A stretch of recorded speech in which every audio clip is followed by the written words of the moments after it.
Mais en fait, ce qui m'accuse, j'en ai rien à foutre. Ce qui dérange, c'est qu'il y a des gens qui le suivent. Ça me dérange. Ce qui dérange, c'est qu'il y a des gens qui le suivent. Ça me dérange. Comme je le crois, je le dis comme je le pense, et je le dis du fond du cœur. Je le dis, j'étais relativement, comment dire, touché, ému dans la première vidéo, parce que voilà, je me sentais un peu coupable par rapport à ça, puisque j'ai propagé ces enseignements de la théosophie, je savais pas ce que ça voulait dire. Et mais aujourd'hui, je considère avoir dit tout ce que j'avais à dire par rapport à ces choses-là. Je sais qu'il y a des gens qui vont s'accrocher à la théosophie parce que ce sont des gens qui ont étudié comme moi pendant des années ces choses-là et qui considèrent qu'ils ont trouvé le plus grand enseignement qui existe sur Terre, tels qu'ils sont présentés. De toute manière, c'est de cette manière-là qu'ils sont présentés dans la théosophie. Mais j'espère sincèrement que ceux qui ont appris l'existence de la théosophie via cette chaîne internet, eh bien, auront les moyens de se rendre compte de ce qu'il y a derrière.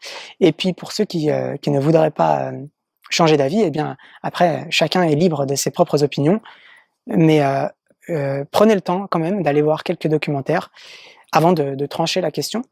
C'est tout ce que je voulais. Moi, ça m'a paru assez étrange. De quoi? Et après, finalement, par contre, c'est quoi la théosophie, en fait? C'est un mouvement de pensée. En fait. La théosophie, c'est un mouvement de pensée, si tu veux, qui regroupe des préceptes spirituels bouddhistes, hindouistes, et qui les mélange avec le christianisme et les préceptes plutôt occidentaux. Donc la théosophie, c'est un mélange de plusieurs religions et de mouvements spirituels, aussi bien occidentaux qu'orientaux. Donc c'est ça la théosophie. Donc pour moi, c'est un beau résumé de la spiritualité mondiale. Il y a beaucoup de choses à y apprendre et je vois pas où est le problème là-dedans, et surtout quand on voit l'exemplarité d'Alice Bailey, quoi, qui a été une femme unique, quoi. Je veux dire, elle a été exemplaire toute sa vie, quoi.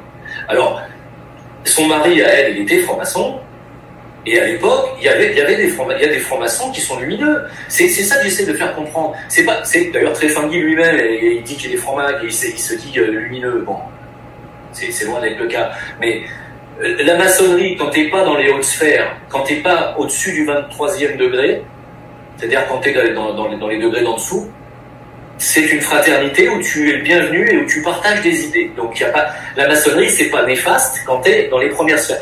Quand tu dépasses le 23e degré, et ça Stéphane Blais l'a très bien expliqué, quand tu dépasses le 23e degré, tous les symboles s'inversent, tu dois cracher sur la croix du Christ, tout devient en hébreu, et là c'est plus la même histoire du tout, et là tu... Alors on va vérifier, hein. On va prendre le 23e degré, on va reprendre le manuel du rite écossais.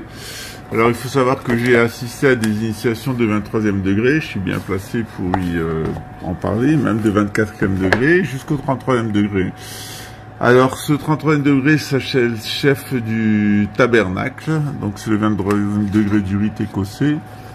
Alors vous pouvez, je vous laisse le voir, hein. Le rituel il est en entier, il est là. Voilà.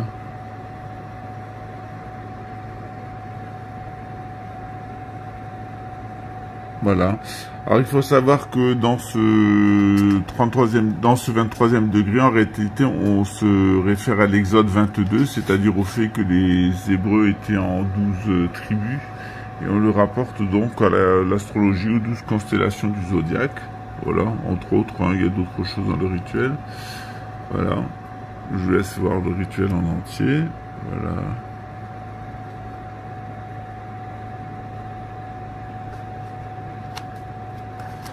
Voilà.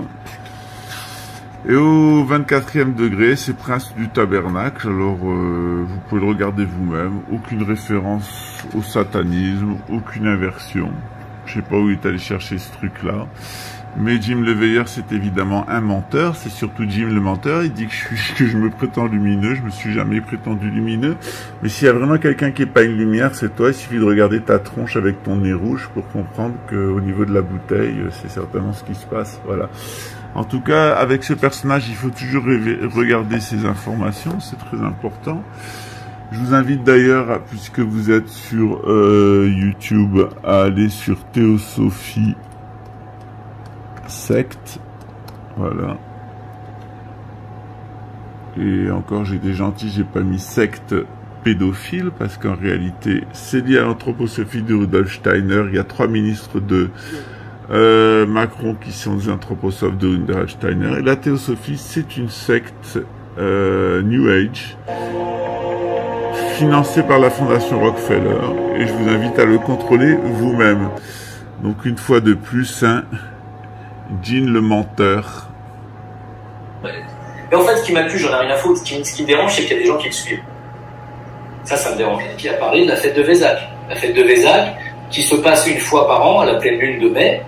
Alors, elle se passe pas sur Terre, elle se passe dans les plans spirituels, où il y a tous les grands êtres spirituels connus. Il y a le Bouddha, il y a le Christ, il y a, voilà. Ils y sont tous. C'est une fête qu'ils font, où ils essayent de donner une impulsion spirituelle pour l'année. Pour que le monde puisse, voilà. Là, on n'est pas dans le satanisme, hein, loin de là, hein. Pas du tout. Donc le tréflinguis qui m'accuse d'être, attends, mais moi j'hallucine. Là on tombe. Mais en fait, ce qui m'accuse, j'en ai rien à foutre. Ce qui me dérange, c'est qu'il y a des gens qui le suivent. Ça me dérange. Alors oui, effectivement, ça le dérange qu'il y a des gens qui me suivent, parce que moi je dis la vérité sur YouTube, et toi ça fait 10 ans que tu dis des conneries, que tu vends de la merde et que t'enfumes les gens pour leur tirer leur fric, leur vendre des choses qui n'existent pas, et surtout leur gonfler avec ta théosophie qui est une secte. Alors on va voir ce qu'est Wesak. Wesak, effectivement, c'est une fête bouddhiste. Hein. Voilà. Alors voilà. On va regarder ce qu'est Wesak. Alors c'est plutôt la fête de Vesak en réalité. Hein. Donc voilà. Alors, tiens, on va le sortir en portugais, c'est plus marrant. Alors, Vesak est une date célébrée par les bouddhistes et déclarée comme fériée dans les divers pays traditionnels Theravada du petit véhicule. Il se réfère à l'anniversaire du Bouddha, au moment où il atteint son illumination et au moment de sa mort où il atteint le parinirvana. C'est considéré comme un des jours les plus intéressants et les importants du bouddhisme. Effectivement, c'est une fête bouddhiste traditionnelle. C'est le jour du Bouddha et ça n'a rien à voir avec Jésus, parce que Jim le Veilleur vous raconte qu'il y a des maîtres ascensionnés qui vivent dans une autre sphère spirituelle et qui fêtent ensemble, c'est-à-dire Jésus, Mahomet, Bouddha, se rassemblent entre eux. Et puis ils fêtent des fêtes ensemble. Voilà. Alors ça, c'est toute la théorie de la théosophie. Hein. Et Jim le Veilleur, c'est une source de conneries inépuisable. On va voir ce que ce sont ces fameux maîtres ascensionnés. Hein. Alors, ces fameux maîtres ascensionnés, l'étoile de vie, etc. C'est un truc complètement New Age qu'on trouve au sein de la fondation Rockefeller, hein, dans la Lucis Trust, qui a son siège au sein de l'Organisation des Nations Unies, avec sa salle de méditation satanique, organisation à laquelle est affilié, de pédocriminels et de satanistes, à laquelle est associé Jim l'anti-lumière de Marrakech. Alors, puisqu'on en est là, je vais vous amener sur un site qui va vous intéresser.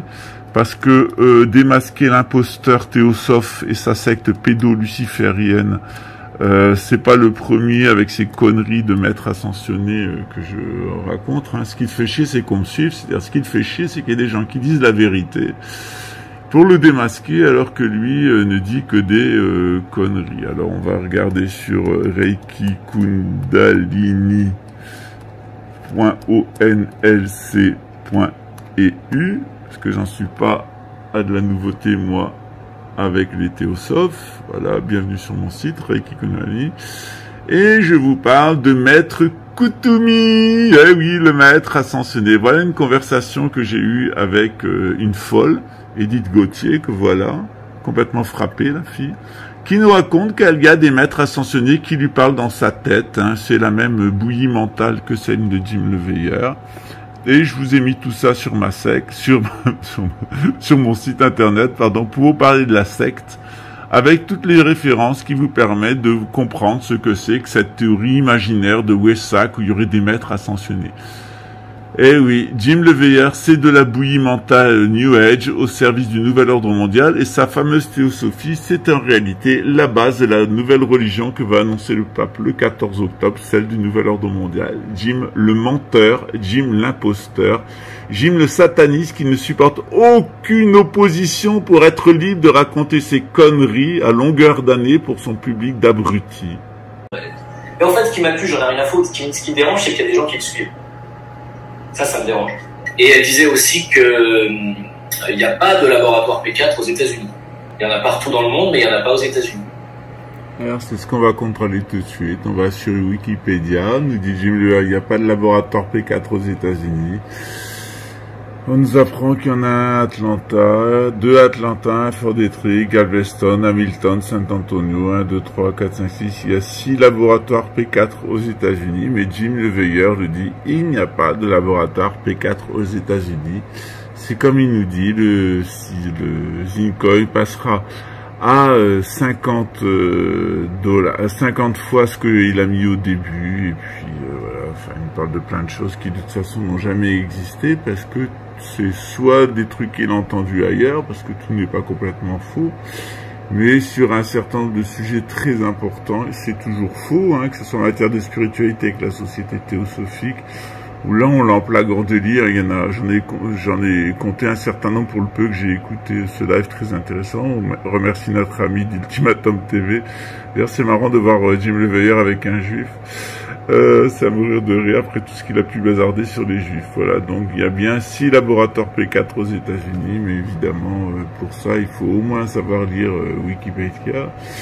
Et où Jim Leveilleur ne sait même pas lire Wikipédia, parce que Wikipédia, pour lui, qui est un théoricien de la enfin, un répétiteur de la conspiracon, Wikipédia est au service du système. Donc si Wikipédia vous dit qu'il y a des laboratoires P4 aux États-Unis, c'est qu'il n'y en a pas, parce qu'il faut évidemment ne jamais parler en bien des États-Unis. Il faut jamais parler en mal des États-Unis et de l'Angleterre, parce qu'effectivement, c'est le siège de la Lucis Trust aux États-Unis, et que le donneur d'ordre de Jim Leveilleur, c'est effectivement la couronne britannique, comme tous les zombies au service du système.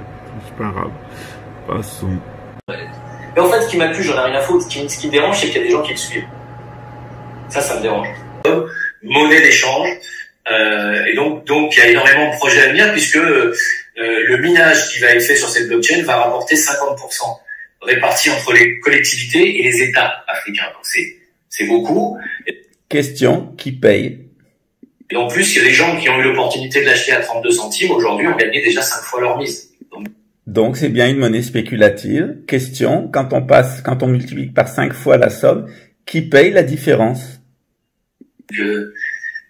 Voilà. Je peux pas te dire mieux, et on espère bien sûr que le ZIN va grimper à plus de 50, 100, même on espère plus de 300 $ d'ici quelques mois, années. Donc on a...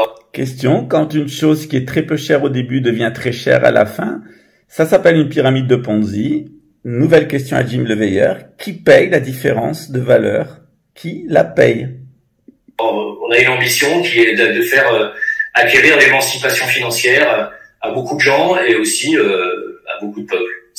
On est dans cette optique-là. Alors évidemment, on a le discours de l'ONU. Hein. Donc vous avez la fake news en matière spirituelle, la Lucis Trust. Vous avez les escrocs qui sont sur la spéculation et les promesses de "Nous are the world, we are the fucker, we are the world, we fuck you very deep, you are only robbers."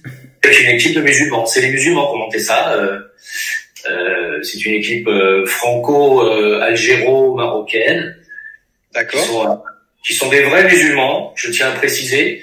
Des gens qui pratiquent vraiment. Tu peux leur donner ton coffre-fort et la clé, ils toucheront pas. Il y a des gens très honnêtes, très intègres, je les connais, hein, donc c'est pour ça que oui, il les connaît. Alors on va voir ce que dit Leveilleur. Donc on va taper. Tout le monde est bienvenu. On va taper sur internet Karine Abdel Kader. Et on va mettre escroc. C'est bon, c'est bien. Voilà. Si vous avez des... Voilà, Karine Abdelkader escroc. Alors, on va voir qu'est-ce que dit Internet. Arnaque au Burkina. Voilà. Alors, qu'est-ce qu'on nous dit sur Karine Abdelkader? Voilà. Alors, Karine Abdelkader, alors on va le mettre sur Internet. On va aller sur Google. Hein. Il nous dit, ce sont des gens très honnêtes, très honnêtes. À qui on peut confier son portefeuille. Voilà, alors c'est ce qu'on va voir. Alors effectivement, il y a les Nir Abdelkader, etc. Alors on va mettre Karim Abdelkader, interdiction France escroc. On va voir donc, hein, il faut contrôler. On dit que c'est un musulman très croyant à qui on pourra on pourrait confier de l'argent. Alors, effectivement, quand on cherche sur Internet, on ne trouve pas grand-chose sur Karim Abdelkader. On va retourner sur YouTube. Voilà.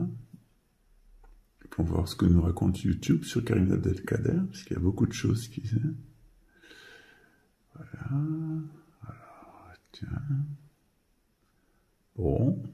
Comme la plupart des gens, ils font ça. Et puis, ça fait Karim Abdelkader. Parce qu'il y en a beaucoup des Karim Abdelkader. Puis, on va taper Zincoin. On va taper escroc. Est-ce qu'on trouve quelque chose? Vous voyez, moi je fais comme la plupart des gens. On dit Karim Abdelkader est un escroc. Alors on va taper Zincoin, escroc. Ah, on a Zincoin et Tirinala. Dieudonné, l'arnaque du Zincoin. Karim Abdelkader, créateur du Zincoin. Attention, Dieudonné, arnaque Zilcon. Voilà. Et puis on a Zincoin, une juteuse affaire de famille. Oh tiens, qu'est-ce que c'est?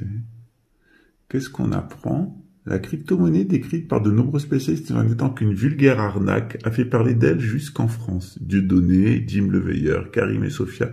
Une étrange histoire de famille sur fond des Le Pen. Marrakech, Luxembourg, Paris, Malte, Zurich. Ce n'est pas la localisation, c'est un site musulman. Yabiladi. Il faut savoir que mon cher publie souvent sur ce site internet. Et qu'est-ce qu'on nous apprend? On nous apprend que la holding promise au Luxembourg puis annoncée à Paris n'a jamais vu le jour. C'était le système D pour un projet affichant l'ambition de lever plus de 15 millions de dollars et qui avait géré pour une équipe de débutants en crypto-monnaie depuis Arnakesh. Cette débrouille doublée d'amateurisme semble pourtant continuer dans les plus grandes impunités aux grandes dames des 2000 souscripteurs annoncés par l'équipe. On vous raconte, dans la famille Abdelkader, je demande la fille, les derniers souscripteurs sont venus grâce à la propagande de youtubeurs plus ou moins connus tels que Jim Leveilleur qui donne des conseils ésotériques et surtout l'humoriste franco-camerounais Dieudonné. Le processus mis en place par les deux rabatteurs VIP a tout du bricolage. Pour qu'ils puissent obtenir leur commission, il faut impérativement leur envoyer un email sur une adresse Gmail pour obtenir les coordonnées bancaires et suivre la procédure. Ainsi, le champion de la quenelle vous invitera à effectuer un virement sur un compte bancaire au Crédit Suisse, au nom de Future World 7, société basée à Ulster, près de Zurich. Mais cette entreprise immatriculée le 2 juillet 2019 a pour objet social autre service dans l'éducation. Rien à voir avec les services financiers et les nouvelles technologies. Plus inquiétant encore, l'associé unique n'est pas Karim Abdelkader, mais sa fille Sophia, présente nulle part dans l'organigramme officiel de Zincoin. Donc je vous laisse voir cet article. C'est écrit par des musulmans croyants. Hein. Rien d'être des bons musulmans à qui vous pouvez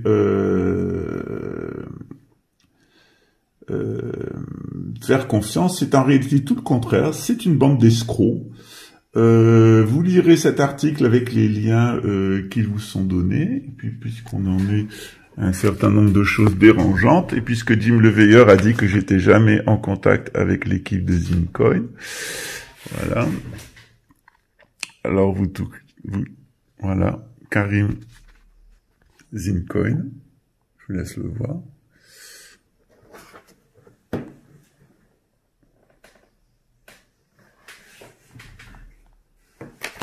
Alors, on va faire un petit nettoyage d'écran pour que ça soit plus facile. Voilà.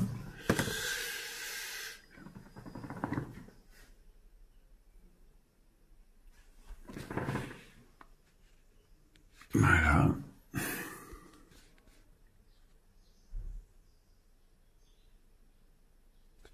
Et donc, écoutez. Une fois de plus, cher Pascal, beaucoup de personnes ne comprennent pas. Beaucoup de personnes qui t'admirent ne comprennent pas ton acharnement sur Jim, etc. Et qui aujourd'hui est totalement contre-productif. Cela a été relevé même au sein de tes élèves et de ta communauté, etc. Tu sais très bien qu'aujourd'hui, l'urgence est à le fait de faire passer le message aujourd'hui sur ce qui se passe réellement dans le monde.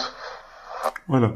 Alors ça, c'est Youssef de l'équipe de Zincon. Je vous l'ai dit, c'est quelqu'un qui est plutôt sympa, que j'aime bien, qui est, à mon avis, une des personnes les plus honnêtes de Zincon. Voilà. Et donc, qui en réalité, c'est quelqu'un que j'aime beaucoup, qui est très honnête, lui, et qui s'est retrouvé impliqué, à mon avis, dans quelque chose qui l'amènera en prison. Il faut savoir que mon cher de Mauritanie m'a demandé explicitement de venir en aide à l'équipe de Zincon, puisque ils ont reçu la bénédiction d'un autre cher en Mauritanie, et que le problème, c'est Karim Abdelkader lui-même et son gourou, Jim le menteur de Marrakech, c'est-à-dire un théosophe complètement impliqué dans l'organigramme de la société théosophique, et qui d'ailleurs, c'est encore pire, puisqu'il est autonome, comme il dit, un électron libre. Donc on a d'un côté un escroc interdit à 15 ans d'exercice d'une activité de gérant de société en France, et quand vous cherchez des informations sur Karim Abdelkader, vous en trouvez peu, tout simplement parce que ce sont des gens qui ont utilisé tout le service d'ordre de l'extrême droite. Il faut savoir que il y a des liens d'ailleurs de porosité qui sont extrêmement forts entre cette extrême droite française et l'extrême droite israélienne, puisque la sécurité d'Alain Soral était organisée par la LDJ, la Ligue de défense juive. Et bien qu'en réalité ces gens-là se prétendent des antisionistes, quand on s'intéresse de très près, notamment à ce qui se passe autour de l'affaire de Zincon, on trouve des sionistes. Voilà, alors vous voyez le niveau en disant ma communauté, etc. Moi, j'ai pas de communauté personnellement. Hein. Moi, j'ai des étudiants et mes cours, ils désemplissent pas. Voilà, généralement, c'est un nombre assez limité. On commence à 10 et on l'a vu par exemple sur le cours de tarologie qui était prévu pour 10 personnes. J'avais dit maximum 15, on s'est retrouvé à 37. Voilà. Parce que l'inscription n'a pas été super bien gérée ici au niveau du temple. Voilà. Donc moi, j'ai pas de problème, j'ai pas d'ambition de créer une communauté, ça ne m'intéresse pas. Je suis venu sur YouTube parce qu'on me l'a demandé et que YouTube ne m'intéressait pas. Alors que je vais toujours donner des cours. Je suis guénonien, comme Salim Laibi et comme d'autres. Moi, je fais mon taf. J'ai pas envie de vendre. Je suis pas un VRP comme eux d'arnaque et je ne suis pas un conspi. Je suis pas un théosophe. Donc vous êtes là en face d'une sacrée bande de menteurs. Jim le Vieillard qui vous dit que j'ai jamais été en contact avec l'équipe de Zincon. Alors, je vais vous le remontrer quand même parce que au niveau des mensonges, c'est quand même pas mal. Voilà. Donc Karim Zincon. Voilà. Alors je vais vous montrer toutes les conversations que j'ai eues avec l'équipe de Zincon, puisque mon contact c'est Youssef. Voilà. Au passage, je peux vous montrer les contrats de Zincon. Les voilà. Voilà le contrat de Zincon. Voilà. Donc, je suis pas en contact avec Zincon, Jim le menteur, hein. Jim le menteur de Marrakech, le théosophe, hein, de la secte luciférienne de la Lucis Trust, tu vois. Voilà. Et voilà. Voilà mon correspondant à Zincon qui est Youssef. Voilà, ça fait des mois qu'on discute ensemble sur ce projet. Voilà, puisqu'en réalité, ce qu'on voulait, c'est commencer par dégager Jim le Veilleur et ensuite racheter Zincon en gardant Abdelkader sous contrôle. Et donc, vous voyez, j'ai commencé les tractations pour l'achat de Zincon le 23 juin. Voilà. Voilà. Et voilà, je vais vous en montrer d'autres. Hein, voilà, voilà, voilà. Vous voyez, Jim le Veilleur vous dit que j'ai jamais été en contact avec l'équipe de Zincon. Donc vous le voyez dans ce domaine-là, comme dans tous les domaines, vous êtes en face d'une bande d'escrocs et de menteurs. Jim le Veilleur est un menteur pathologique, mais un menteur, vous pouvez pas vous imaginer le niveau de démence de ce type qui est complètement possédé, qui est un menteur pathologique. Il est incapable de sortir une quelconque vérité comme sortant de sa bouche. Il n'y a pas de laboratoire P4 aux États-Unis. On pourrait passer des heures à la débunker. Donc, les personnes qui continuent à suivre ce type, vous êtes sous l'emprise d'un gourou de la secte théosophique. Et le Zincon est une escroquerie montée par un groupe de baltringues. Voilà. Il est vrai que dans l'équipe de Zincoin, il y a des personnes qui sont pas mal au niveau du staff, mais comme tout le monde, comme la plupart des gens qui vont sur la chaîne de Jim, eh ben ils se sont fait manipuler par un escroc et son gourou.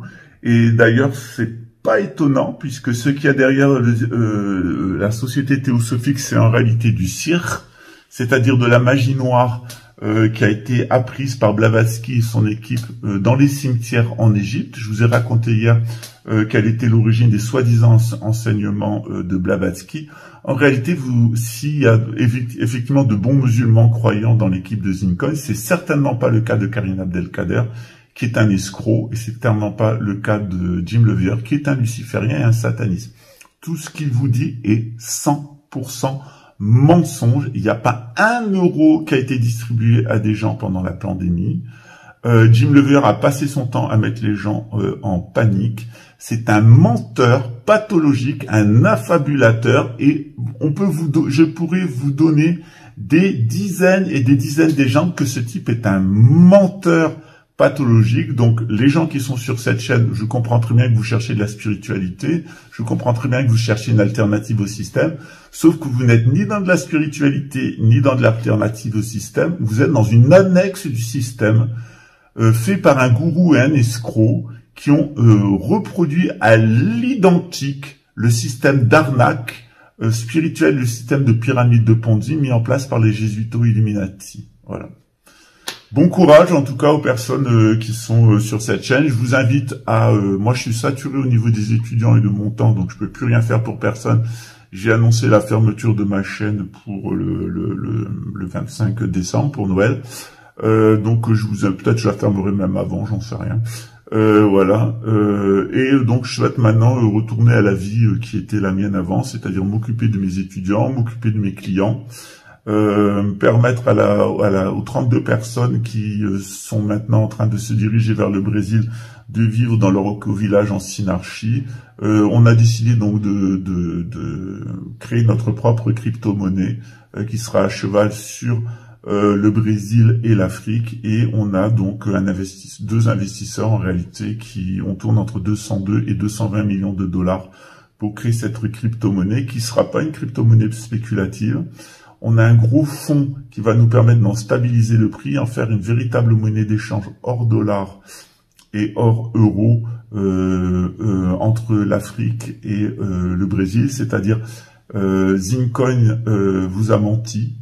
Avec un projet, sauf que nous, on va réaliser ce projet. Nous, on a véritablement un projet de vraie crypto-monnaie égyptienne, plutôt africaine et brésilienne, afro-brésilienne, qui va rentrer on se laisse 1 an pour la faire rentrer en fonction. On a un véritable programme social. On a donc un véritable enseignement qui est basé sur celui de Guénon et la gnose juive, chrétienne et musulmane.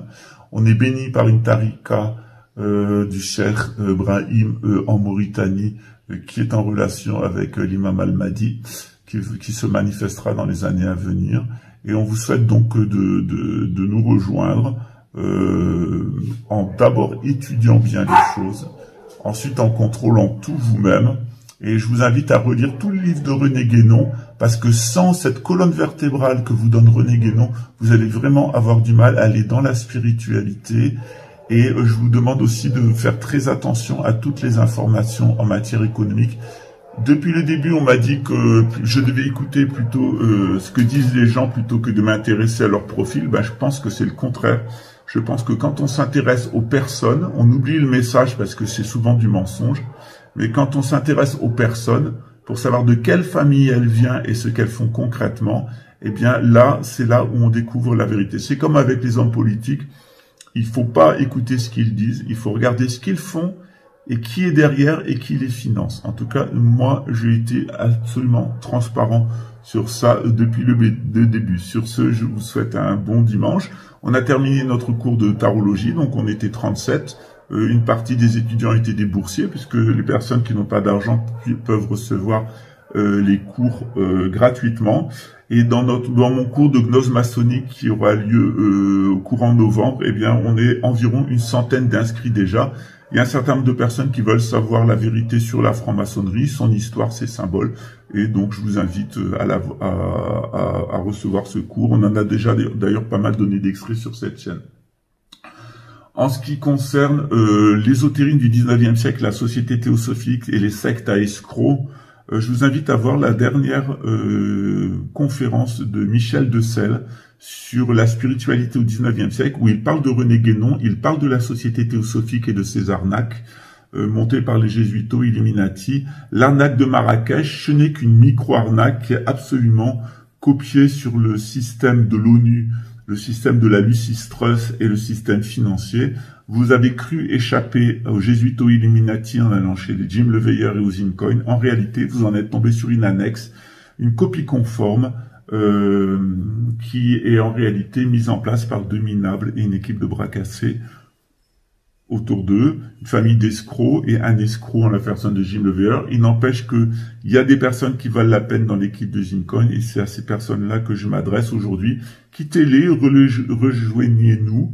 Nous, on vous offrira une vie au Brésil, de très bons salaires et vous travaillerez avec une femme, dame musulmane et un monsieur juif qui sont des personnes honorables qui vous permettront de réaliser en réalité ce qui a été vendu par Zincoin et qui n'a jamais été fait. Voilà. Aussi bien donc une crypto-monnaie, un village et une monnaie d'échange entre l'Afrique et entre Africains et entre Sud-Américains parce que véritablement on en a besoin et nous on le met en place et nous en tout cas on sera transparent et on réussira.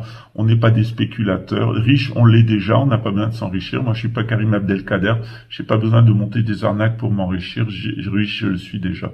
Voilà. Quant à la spiritualité, j'ai reçu des initiations de très grands maîtres dans plusieurs traditions spirituelles et je n'ai pas besoin d'aller suivre des cours gratuits à la Lucis Trust chez les Illuminati et les jésuites comme Jim LeVeilleur qui n'a jamais en réalité reçu aucune initiation mais des contre-initiations et qui n'a jamais reçu la connaissance et la gnose mais en réalité du New Age, c'est-à-dire une espèce de diarrhée mentale fabriquée par les jésuitos Illuminati pour les gogos conspirationnistes. Voilà, je vous souhaite un bon dimanche. On a maintenant une fête qui est ici pour l'anniversaire de notre copain André dans le cadre de notre association de la favela.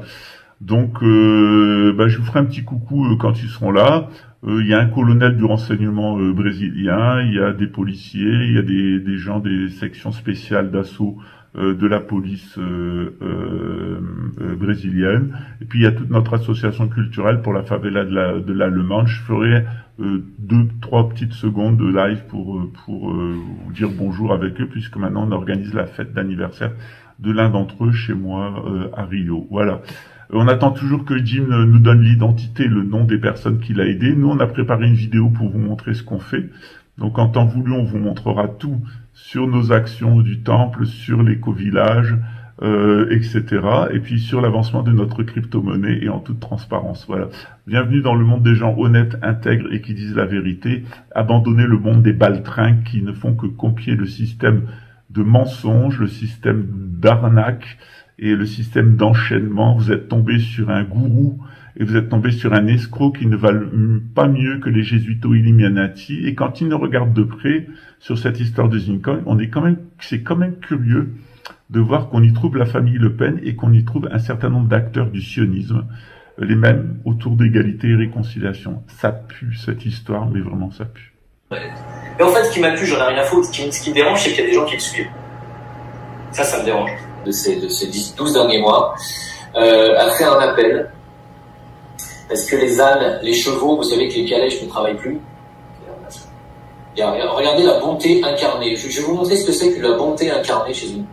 Voilà, alors Jim LeVeilleur nous dit qu'il a reversé les dons Tipeee de ces 12 derniers mois à une association qui s'occupe des chevaux.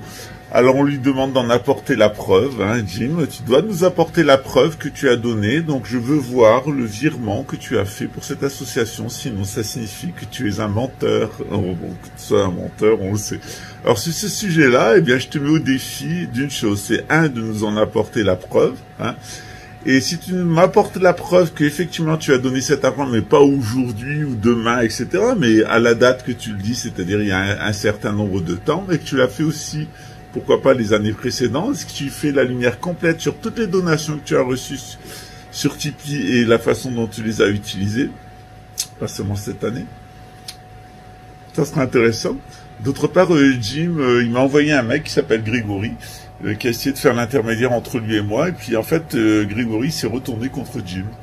Et il m'a écrit des choses super gentilles. Alors je vous les fais pas lire parce que c'est le secret de la correspondance. Mais en tout cas, je remercie Grégory. J'ai eu pas mal de conversations avec lui. C'est quelqu'un qui est d'origine arménienne, qui a su se sortir de l'évangélisme avec sa doctrine sioniste et surtout du nouvel ordre mondial, de la théosophie et de toute la secte. Alors il connaît Jim pour un certain nombre de raisons que je peux pas vous dire ici.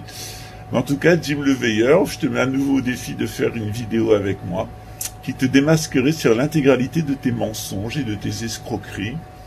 Et puis tu nous expliqueras pourquoi, comme le mec qui m'a envoyé en prison et le juge qui m'avait condamné, pourquoi tu fais une fixation, comme tous les édomites d'ailleurs, c'est une question que je te pose en tant qu'édomite. Pourquoi est-ce que vous faites une fixation sur les juifs, les homosexuels, les francs-maçons et les migrants? Il semble que chez toi, comme chez les nazis, les soviétiques d'ailleurs, et même chez les gens du Nouvel Ordre Mondial, il y a quand même une fixation sur ces trois sujets. Hein. Le Nouvel Ordre Mondial, il déteste les juifs, il déteste jusqu'à créer un faux État d'Israël, il déteste les francs-maçons jusqu'à faire une forme satanique de la franc-maçonnerie, il déteste les homosexuels jusqu'à nous imposer la théorie du genre, et il déteste les gens et les migrants jusqu'à les accuser de bombarder leur pays, faire migrer tous les gens et les faire détester dans les pays où ils vont. Et pour ça, tu es un bon auxiliaire du Nouvel Ordre Mondial, hein, puisque tu amènes les gens à faire exactement ce qu'ils veulent, c'est-à-dire détester ces 4 catégories de personnes. Encore une fois, tu es un agent du système, tu es tellement con que tu t'en aperçois pas, c'est comme ça, de toute façon, si les cons volaient, hein, t'aurais 12 000 vues sur YouTube, hein, voilà, enfin t'aurais 12 000 abonnés sur YouTube, voilà. Bah écoutez, chers amis, Jim le Veilleur donc ne veut pas faire de live avec moi, c'est donc qu'il a des choses à se reprocher, parce que quand on fait un live avec moi, c'est qu'on n'a rien à se reprocher, j'en ai fait des dizaines avec des tas de personnes, et quand on veut pas faire un live avec moi, eh ben c'est qu'on est un imposteur et qu'on a peur de se faire démasquer, voilà. Bah tout simplement parce que moi, je suis pas plus intelligent qu'un autre, hein. Je suis pas comme Jim le Veilleur qui prétend avoir 147 de QI sans apporter la preuve. D'ailleurs, il apporte la preuve de rien, d'ailleurs, sauf la preuve de ce qu'il est. Un malade mental, édomite, casarisé jusqu'au trognon et qui est tellement pas intelligent qu'il s'en aperçoit même pas. Voilà, donc par contre, je le mets encore au défi d'accepter un live, non pas d'accepter, parce que ça fait il me l'a promis, il a dit qu'il le ferait, etc. Il a toujours des arguments pour botter en touche. Je remarque une chose que dit Vivina Maison du Vin, qui est en hôpital psychiatrique, hein, dont on n'entend plus parler sur YouTube. Lui, il ira en prison de toute façon. Hein. Faut savoir qu'il a quand même le nez creux parce qu'il est arrivé à mettre sur sa chaîne exactement l'avocate avec laquelle j'ai signé pour l'attaquer au pénal et avoir son extradition vers la France. Il faut savoir que si les autorités françaises l'ont demandé aux autorités marocaines, elles le feront pas forcément, mais qu'on a quand même des moyens avec des paramilitaires de le prendre et de le remettre aux autorités françaises. Jim, il va falloir que tu restes enfermé chez toi parce que ça va devenir de plus en plus dur pour toi. Et l'escroc avec laquelle tu as inventé cette machine diabolique à d'abord sur YouTube mettre les gens sous hypnose avec de la théosophie et ensuite faire payer à tous ces braves gens, les toucher au porte-monnaie en les faisant alimenter tes cagnottes à la con pour te payer des cheveux notamment et entretenir ta femme, et d'autre part eh bien aussi il faut le dire, rincer de leurs économies tous les gens qui ont cru dans toutes vos théories de la conspiration. Hein. Encore une fois, il y a des grands auteurs qui ont expliqué le fonctionnement du monde actuel. René Guénon, il y a Platon, mais il y a aussi le père Régimbald, il y a William Guy de Cars, il y a Guylaine Lanctot, il y a Philippe Gendroc sur la partie médicale. Donc je vous invite à vous référer à des gens qui se documentent, qui vont aux sources, et pas une espèce de guignol, bigleux, chauve, qui vous explique que pour avoir une femme, il faut avoir du fric, pas la peine d'être beau et pas la peine d'être intelligent. On sait comment t'as eu la tienne, en tout cas. Voilà. Enfin, là, j'ai déjà fait ça, là, je vais arrêter de la faire. Par contre, Jim, tu dois faire un live avec moi. C'est parce que si tu le fais pas, eh bien, ça veut dire que tout ce que je dis sur toi, c'est vrai. Ok? Allez, son public, mettez-lui la pression. En plus, je suis gentil, je accepterais même d'aller sur sa chaîne. Voilà. Vous vous rendez compte? Sur la chaîne d'un tiers. En tout cas, merci à Nova6 de l'avoir invité sur sa chaîne et de l'avoir piégé, et ça a très très bien fonctionné. vous avez dit qu'on vous téléphonerait, qu'on vous joindrait. Vous êtes tellement orgueilleux, vous êtes tellement vaniteux qu'on arrive à vous piéger comme vous voulez, vous faire dire exactement ce qu'on veut entendre et ensuite vous poursuivre. Eh ouais. C'est la vie.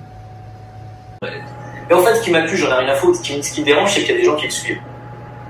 Ça me dérange.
Vous voulez en savoir plus?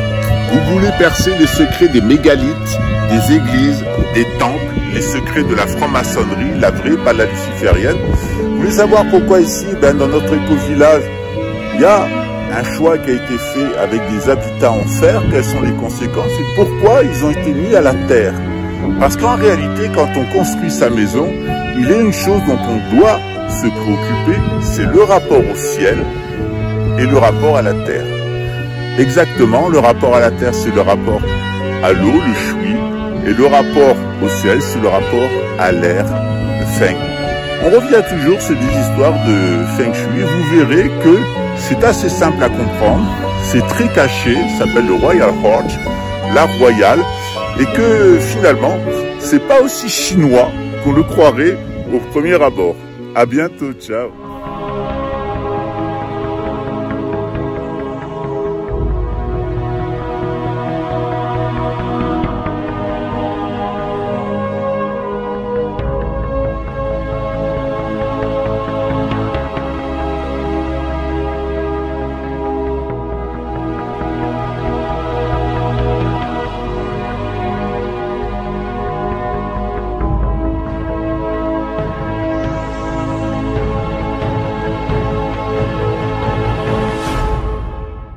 Bonjour et bienvenue à tous. La vidéo précédente sur la doctrine luciférienne d'Elena Blavatsky a suscité beaucoup de commentaires. J'ai pas pu répondre à tous les commentaires. Je remercie à tous ceux qui m'ont encouragé dans cette démarche, tous ceux qui ont suscité des questions, des interrogations. J'espère que cette vidéo aussi va pouvoir donner plus d'éléments de réponse, étant donné que je suis bien conscient d'une chose, c'est que certaines personnes ne seront pas prêtes à lâcher prise sur une chose qu'ils avaient précédemment considérée comme juste. Il se peut que je sois dans l'erreur par rapport à mon jugement sur la théosophie. Chacun peut avoir le jugement qu'il peut avoir.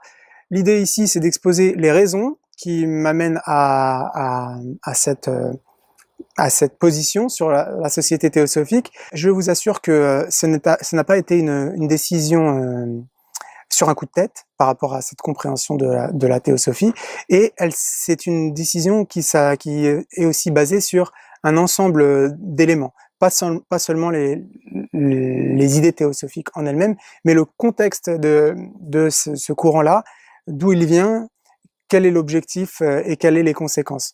Donc, dans un premier temps, on va regarder, je vais donner un peu plus de détails, les écrits eux-mêmes d'Elena Blavatsky. Comme ça, on ne pourra pas dire que c'est une interprétation, on va prendre simplement ces écrits à elles-mêmes, puisque comme je l'ai dit dans la vidéo précédente, il y a beaucoup de gens qui ne lisent pas la doctrine secrète. C'est un peu l'idée, d'ailleurs, c'est que de faire un livre de 2500 pages.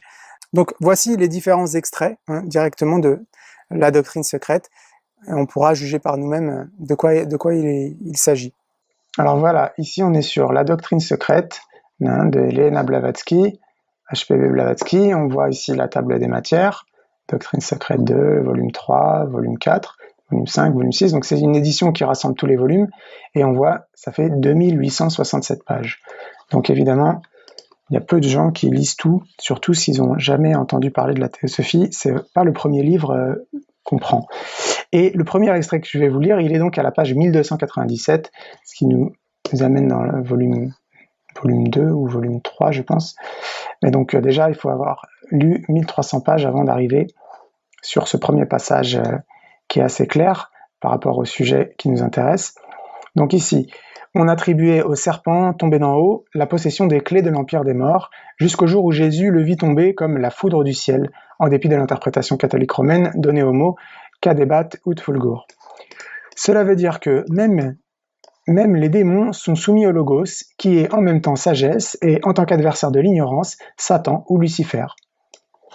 Donc le Logos, c'est Satan ou Lucifer. Donc ici, on voit bien que Satan et Lucifer, c'est la même chose, c'est le Logos. Il n'y a pas de distinction entre un Satan ou Lucifer, simplement deux mots différents, mais on parle bien du Logos. Ensuite, un peu plus loin, 1303. Alors ici, c'est écrit, c'est un texte qu'elle cite. Donc Satan est donc le ministre de Dieu, seigneur des 7 demeures de la déesse, l'ange des mondes manifestés. Donc c'était une citation, mais elle écrit elle-même, c'est Satan qui est le Dieu de notre planète et le seul Dieu. Et cela sans aucune allusion métaphorique à sa méchanceté et à sa dépravation, car il fait un avec le Logos. Ensuite, un peu plus loin, 1306, ici il est écrit « Les Suras devinrent Asuras », les dieux devinrent non-dieux, dit le texte, c'est-à-dire les dieux devinrent les adversaires, Satan si l'on s'en tient au sens littéral. Mais nous allons maintenant établir que, dans l'enseignement de la doctrine secrète, Satan représente allégoriquement le bien et le sacrifice, un dieu de sagesse sous des noms divers. Donc, c'est très clair que Satan, sous des noms divers, donc on peut l'appeler Lucifer ou autre, c'est bien le dieu de notre planète, et il représente le bien et le sacrifice. Du moins, dans les enseignements de la doctrine secrète, mais aussi donc dans la théosophie, puisque la doctrine secrète, et notez bien ici que la doctrine secrète c'est écrit en majuscule, parce que ce livre en fait de la doctrine secrète se veut représenter la connaissance de toutes les écoles des mystères antiques. Donc c'est pas simplement les idées d'Elena Blavatsky où elle aurait inventé une doctrine secrète, mais l'idée c'est vraiment de dire que la doctrine secrète qui est enseignée dans toutes les écoles initiatiques des mystères antiques, qu'on retrouve dans les différentes sociétés initiatiques modernes, c'est une seule et même doctrine. C'est cette fameuse doctrine secrète. Et donc dans tous ces enseignements-là, eh bien ce qu'elle dit, c'est que Satan, ou Lucifer, est le dieu de notre planète, et c'est le dieu du bien et du sacrifice. Donc c'est vraiment à l'opposé de la doctrine chrétienne. Ensuite, un dernier petit passage, donc encore une fois, on est sur le Lucifer. Donc, Lucifer, c'est la lumière divine et terrestre, le Saint-Esprit et Satan tout à la fois.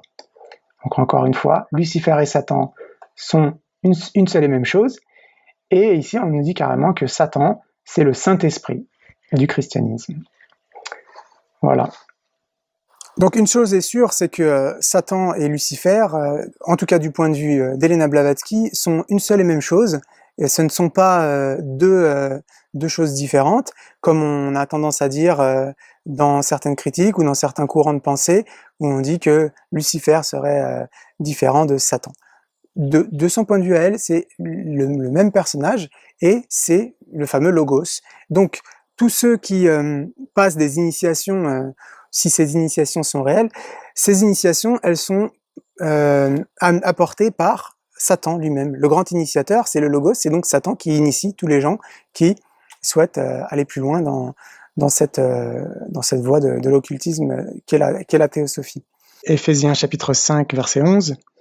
Ne prenez point part aux œuvres infructueuses des ténèbres, mais plutôt condamnez-les. Le deuxième point, c'est la personnalité de Leadbetter. Alors, je suis pas pour l'attaque personnelle d'un personnage, mais dans ce cas précis, il est important de comprendre la vie d'un homme, puisque la nature même de l'homme est considérée être un critère important pour être en mesure d'être en contact avec ces fameux maîtres ascensionnés. C'est-à-dire qu'il faut se purifier émotionnellement, mentalement suffisamment pour être jugé digne d'être en contact avec les fameux maîtres ascensionnés. Et ces maîtres-là, donc Kuthumi et Moria, qui auraient enseigné Elena Blavatsky, sont les mêmes qui ont enseigné à Leadbetter et à Nibessan. Leadbetter dit lui-même qu'il était en contact avec ses maîtres, et donc on peut en déduire que lui-même était un homme pur et un homme sage. En creusant un peu plus la question, j'ai trouvé dans les archives même de la Société théosophique, je mettrai les liens dans la vidéo, le rapport de l'accusation qui a été faite à Leadbetter, et les accusations ne sont pas qu'il a simplement suggéré à des jeunes de se masturber s'ils sont pas capables de maintenir leur énergie sexuelle, c'est qu'il a entretenu des correspondances avec des jeunes garçons, qu'il a dormi avec des jeunes enfants, et qu'il leur a enseigné comment se masturber en reconnaissant lui-même avoir touché l'organe sexuel de ces jeunes enfants. Alors ici, on est sur un site qui s'appelle blavatskytheosophy.com. Donc, il y a des enseignements sur la doctrine secrète, le karma, la réincarnation, des écrits sur la théosophie, des articles, des livres. Et il y a un article donc sur le cas contre Leadbetter. C'est un article assez long, mais vous pouvez, même si vous ne parlez pas l'anglais, vous pouvez très bien le traduire facilement avec Google Translate, ce qui voudra vraiment éclaircir la question. Mais je vais vous citer un passage assez clair qui vous évitera de perdre ce temps.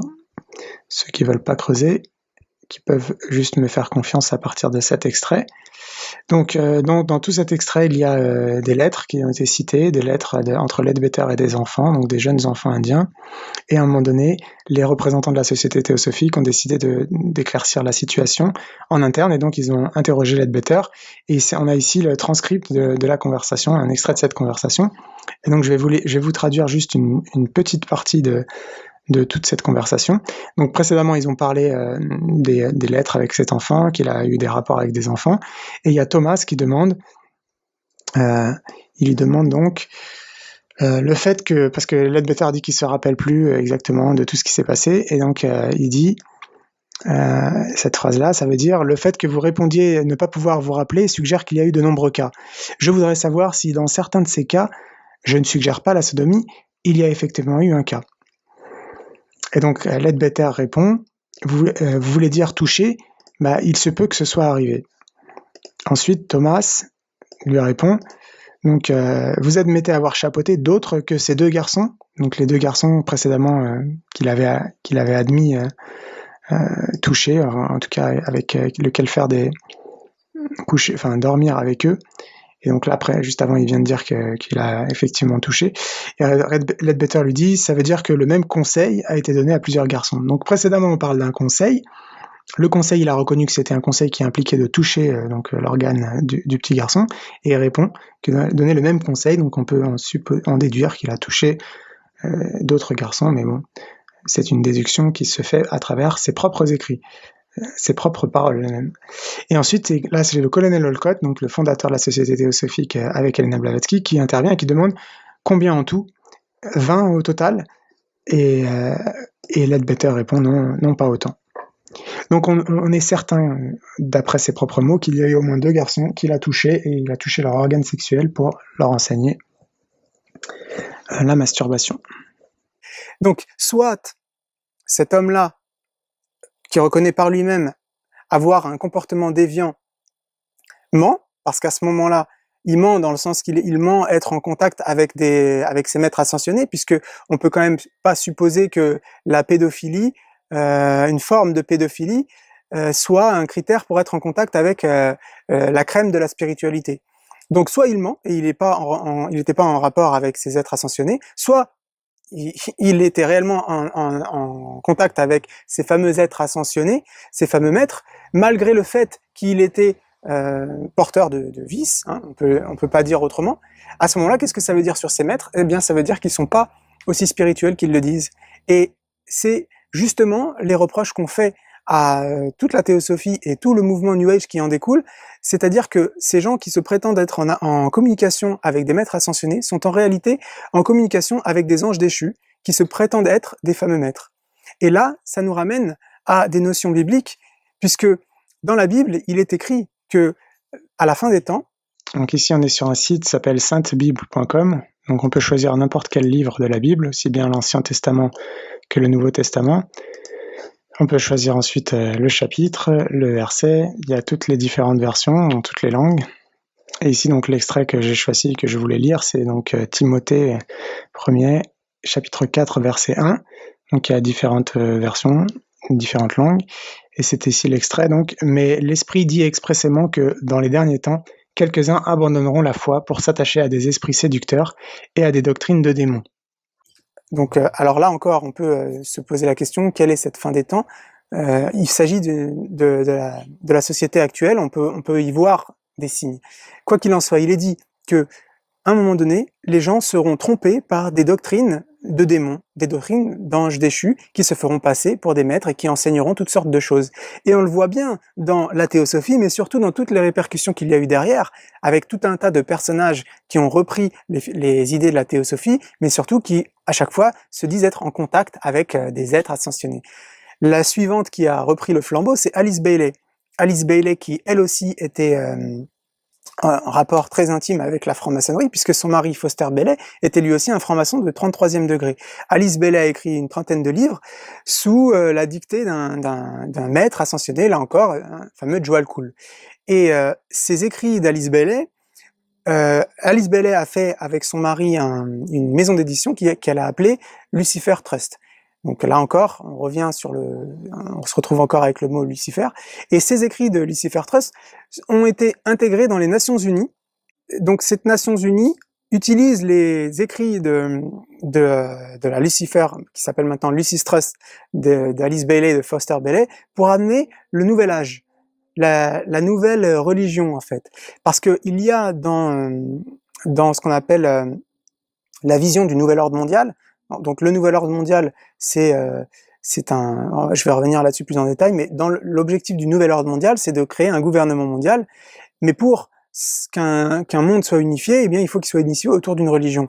Et les Nations Unies travaillent pour amener ce qu'on appelle donc le nouvel âge et d'amener une nouvelle religion qui est largement basée sur ces écrits de Lucis Trust, qui découlent donc de la théosophie, qui essaye un peu de mélanger toutes les religions en une seule, en disant qu'il n'y a pas toutes les religions amènent au même chemin, et que finalement l'homme doit s'illuminer. Donc c'est toute la doctrine de la théosophie, et qui est aussi toute la doctrine de la franc-maçonnerie, et qui est justement ce fameux message de Lucifer, qui serait donc un porteur de lumière, qui nous aurait donné le don de l'intellect et qui nous sort des ténèbres. Ça, c'est ceux qui défendent la théosophie. Quand on critique la théosophie en disant que c'est une doctrine du diable, on dit mais non, Lucifer c'est pas le diable, Lucifer il nous amène la lumière. C'est ce qu'on retrouve dans d'autres courants. Il y a aussi des courants romantiques du 19e siècle qui avaient un peu cette idée-là aussi. Là encore, notamment par exemple Victor Hugo, dont le père était un franc-maçon lui aussi. Donc on voit qu'il y a toujours toujours un lien avec la franc-maçonnerie. Donc maintenant, il est important de s'interroger un peu plus en détail sur qu'est-ce que la franc-maçonnerie. Et donc la franc-maçonnerie, pour ça, on peut étudier, il y a des livres, il y a des documentaires, il y a beaucoup de gens qui sont sortis de la franc-maçonnerie pour dire ce qui se passait dans ces loges, et il y a aussi l'étude dans l'histoire. Donc, je vais pas refaire toute l'histoire, mais là encore, vous pourrez faire vos recherches, je mettrai des ressources dans la description pour ceux qui voudraient trouver ces réponses par eux-mêmes, mais je vais essayer de le scinder très brièvement. Ça nous ramène à l'époque de Nemrod, donc on est à Babylone, il y a plus de 2500 ans avant Jésus-Christ, où Nemrod était le premier homme qui avait fondé un empire, et avec sa femme Sémiramis, avait créé une société secrète, les fameux mystères antiques. Et lorsque Nemrod a été tué, sa femme Sémiramis a divinisé Nemrod. Donc elle a enseigné au peuple que Nemrod était un dieu, c'était le dieu solaire, le dieu du soleil, et elle, Sémiramis, qui était la femme de Nemrod, s'est prétendue être une divinité aussi, qui est la lune. Et dans ces écoles secrètes qui ont été créées à cette époque-là, on enseignait justement cette fameuse doctrine luciférienne que l'homme reçoit l'intellect, la lumière du soleil, pour que par ses enseignements, par son intelligence, par cette connaissance, il puisse atteindre l'illumination et devenir comme des dieux. A serpent came and tempted Eve to eat from the tree of knowledge of good and evil. This is where it all begins. Prior to this point, mankind was not susceptible to death, but Satan had other plans. The first lie ever recorded in human history comes from the mouth of Satan himself. Satan, being the father of lies, was able to redefine what good meant. Upholding to the traits of a great deception, Satan's lie contained some truth. But to understand how this lie has permeated throughout history and is being used to create the New World Order, we must break down this passage. Satan knew that when they ate of the fruit of this tree, that mankind would be subject to death. This lie is the foundation for New Age ideas like reincarnation. It is the idea that even though we may physically die, there is no heaven or hell, but instead we return with another opportunity to attain enlightenment. It is also the one lie that many of the world elite believe today, which is that through the use of intellect, technology, and science, man will achieve immortality. This will become more obvious as we look into the sacred promise or ancient hope held close to those who are at work for the New World Order. Satan was implying here that secret knowledge and wisdom will be available to them. This is the main proponent behind the nature of secrecy which all secret societies possess. It is the idea that unattainable information will be partitioned to those who submit to the request of the one who holds the knowledge. It also plays on the hope promoted by the New Age movement, which claims that we are all spiritually evolving into a higher consciousness, and that if one would only tap into this universal energy force, they would realize that they are God. The New World Order and its components, secret societies, New Age movement, transhumanist movement, and even the alien agenda in many ways is predicated on this one lie. The idea that man would become God is the elusive carrot on a stick that has been behind many, if not all, of man's attempts to acquire power, authority, and dominion over the masses while conquering death and nature in the process. Furthermore, we can trace ideas like pantheism and the concept that God is a force, or that everything within the universe is God and thus we are God, back to this lie. It is the ultimate deception because it plays on human pride. It is the driving force behind ideas such as morality is relative and karma. It is the denial of evil and accountability to sin. This is the core of the Luciferian doctrine. It is the blueprint to what the select group of men have been working on for centuries. Exclusive knowledge to achieve immortality and become gods, all without the help of the Creator God, but by our own use of intellect. As we will come to see, this idea, which goes by many names like the Sacred Promise and an Ancient Hope, has been sought after by men for centuries. When our founders declared a new order of the ages, They were acting on an ancient hope that is meant to be fulfilled.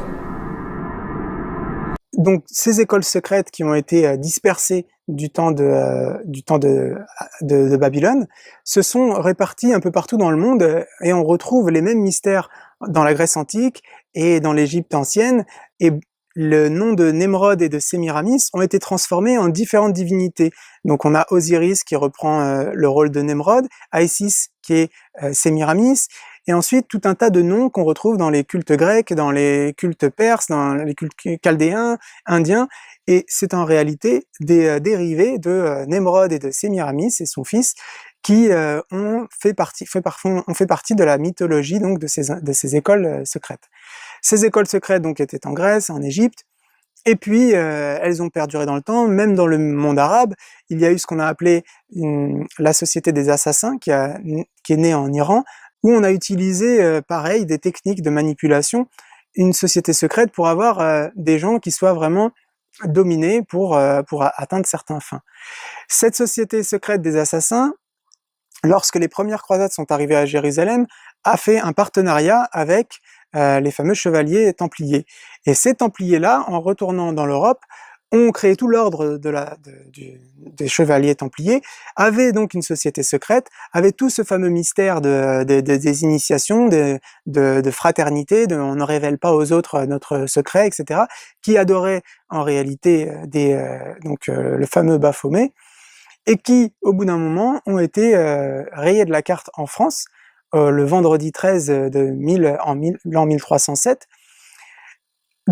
par l'ordre du roi français et du pape, et qui ont été exterminés, mais simplement en France, pas dans le reste de l'Europe, alors que ça avait été ordonné. Et Jacques de Molay, qui était à la tête de cet ordre-là, a condamné le pape et le roi pour cette trahison. Mais entre-temps, tous les chevaliers templiers qui étaient dans les autres pays, en Angleterre, en Espagne, en Italie ou ailleurs, sont passés dans la clandestinité et ont formé la fameuse franc-maçonnerie, qui date donc au plus tôt de cette époque-là, des chevaliers du Templier, mais on pourrait dire que la franc-maçonnerie est simplement la continuité des mystères secrets de l'époque de Nemrod, qui se sont répartis dans toutes les parties du monde, de l'ancien monde, jusqu'à aujourd'hui, et qui finalement ne font que répéter la même doctrine luciférienne, la même doctrine du diable, en secret, encore une fois, on est dans une société secrète, pour, soi-disant, illuminer les hommes. Donc, quand on voit un peu d'où vient la franc-maçonnerie, on comprend mieux maintenant pourquoi est-ce que dans la franc-maçonnerie, donc c'est le culte de Lucifer, et pourquoi est-ce que dans la franc-maçonnerie, on a une haine envers le christianisme, en particulier envers Jésus. Les Templiers déjà à l'époque se moquaient de Jésus, faisaient des cérémonies où ils mettaient des hommes sur une croix, et puis le moquaient. Donc il y a vraiment une haine du christianisme dans la franc-maçonnerie. The reason that the emperors of Rome and later the Roman Catholic Church tried to keep the Bible from people is that contrary to what we were taught in the so-called truth movement, the Bible is incredibly anti-Illuminati. Not only does God reveal to people like Ezekiel that the elites of his day, the Illuminati if you will, were worshipping the sun behind closed doors, and later he showed him that the secret worship of Tammuz was going on too. It is filled with discussions and promises to judge this so-called secret power of lawlessness, which we might call the Illuminati. Un point supplémentaire qu'on a tendance à négliger, c'est le côté séduction de tous ces enseignements, en particulier la théosophie, mais on retrouve la même démarche dans le New Age. C'est la séduction qui joue sur l'orgueil intellectuel, en fait. C'est-à-dire que dans la théosophie, souvent, ce qui est dit dans différents livres, c'est que quand on s'approche de ces enseignements, c'est parce que dans une vie précédente, on avait déjà étudié la théosophie, on avait déjà étudié ces concepts, et du coup, le fait que maintenant on retrouve ces enseignements-là et qu'on les assimile plus ou moins facilement, c'est justement la preuve du fait qu'on est déjà relativement évolué. Et donc, c'est sur ce point-là que joue en fait la séduction, c'est que on a envie de se dire oui, je suis déjà avancé sur le chemin spirituel puisque ces enseignements me parlent et du coup, il y a beaucoup de gens qui tombent dans ce piège et c'est pas pour rien qu'on dit que Lucifer est le père du mensonge et qu'il utilise toujours des stratégies de séduction. Jean, chapitre 8, verset 44. Vous avez pour père le diable, et vous voulez accomplir les désirs de votre père. Il a été meurtrier dès le commencement, et il ne se tient pas dans la vérité, parce qu'il n'y a pas de vérité en lui. Lorsqu'il profère le mensonge, il parle de son propre fond, car il est menteur et le père du mensonge. Lucifer, comme il est décrit dans la Bible, c'est un ange de lumière. C'est un être très intelligent et c'est un être qui est beau, qui séduit. Il se présente pas comme un diable avec des cornes, une fourche et une langue fourchue pour nous brûler. Il se présente comme un grand séducteur. Et c'est là où se trouve le danger. Corinthiens chapitre 11, verset 14. Et cela n'est pas étonnant puisque Satan lui-même se déguise en ange de lumière. Maintenant, je voudrais poser la question à ceux qui croient que Lucifer est là pour nous aider, pour nous apporter la lumière et le bien-être de l'humanité. Deux questions importantes. Si on doit faire le bien, pourquoi le faire en secret? Jean chapitre 18, verset 20. Jésus lui répondit, « J'ai parlé ouvertement au monde. J'ai toujours enseigné dans la synagogue et dans le temple, où tous les Juifs s'assemblent, et je n'ai rien dit en secret. » Parce que finalement, si on donne quelque chose de positif à l'homme, pourquoi le faire dans des sociétés secrètes? Maintenant, on pourrait nous donner toutes sortes de réponses sur la nature du secret qui est nécessaire, quoi que ce soit. Maintenant, quel est le travail de ces francs-maçons? On le voit, hein, ce sont des sociétés secrètes aujourd'hui. Eh bien, on peut croire qu'aujourd'hui, le monde va très bien, grâce à ces hommes politiques, grâce à ce système, que le nouvel ordre mondial vers lequel on veut nous amener est quelque chose de positif pour l'humanité. Alors à ce moment-là, on n'y verra pas de problème avec la doctrine luciférienne. Pour ceux qui voient dans le nouvel ordre mondial, dans la politique actuelle, dans la dégradation des mœurs, la pauvreté, tout cet accroissement de richesse dans les mains d'une infime minorité qui est en grande majorité des francs-maçons aussi, eh bien, à ce moment-là, on a un autre regard sur le luciférisme. La nécessité d'un nouvel ordre international n'a paru aussi nécessaire autour de trois principes que nous portons depuis des années. Les socialistes, mais pas simplement les socialistes. Mais si l'on croit, comme c'est mon cas, dans la République, à un moment, il faut passer par la franc-maçonnerie. Nous avons, au Grand Orient de France, et en général dans la franc-maçonnerie, le sentiment que nous avons une dette sociale dans la mesure où nous disposons d'un savoir, qui est un savoir acquis dans nos loges, et donc d'un pouvoir.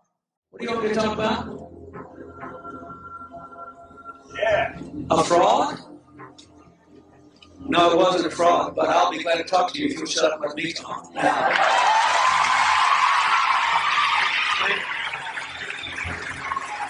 A fraud? Let me tell you something. I'll tell you a couple of stories about fraud. The Bohemian Club. As you say, the Bohemian Club? That's where all those rich Republicans, right? I've never been to the Bohemian Club, but you ought to go. It'd be good for you. Get some fresh air.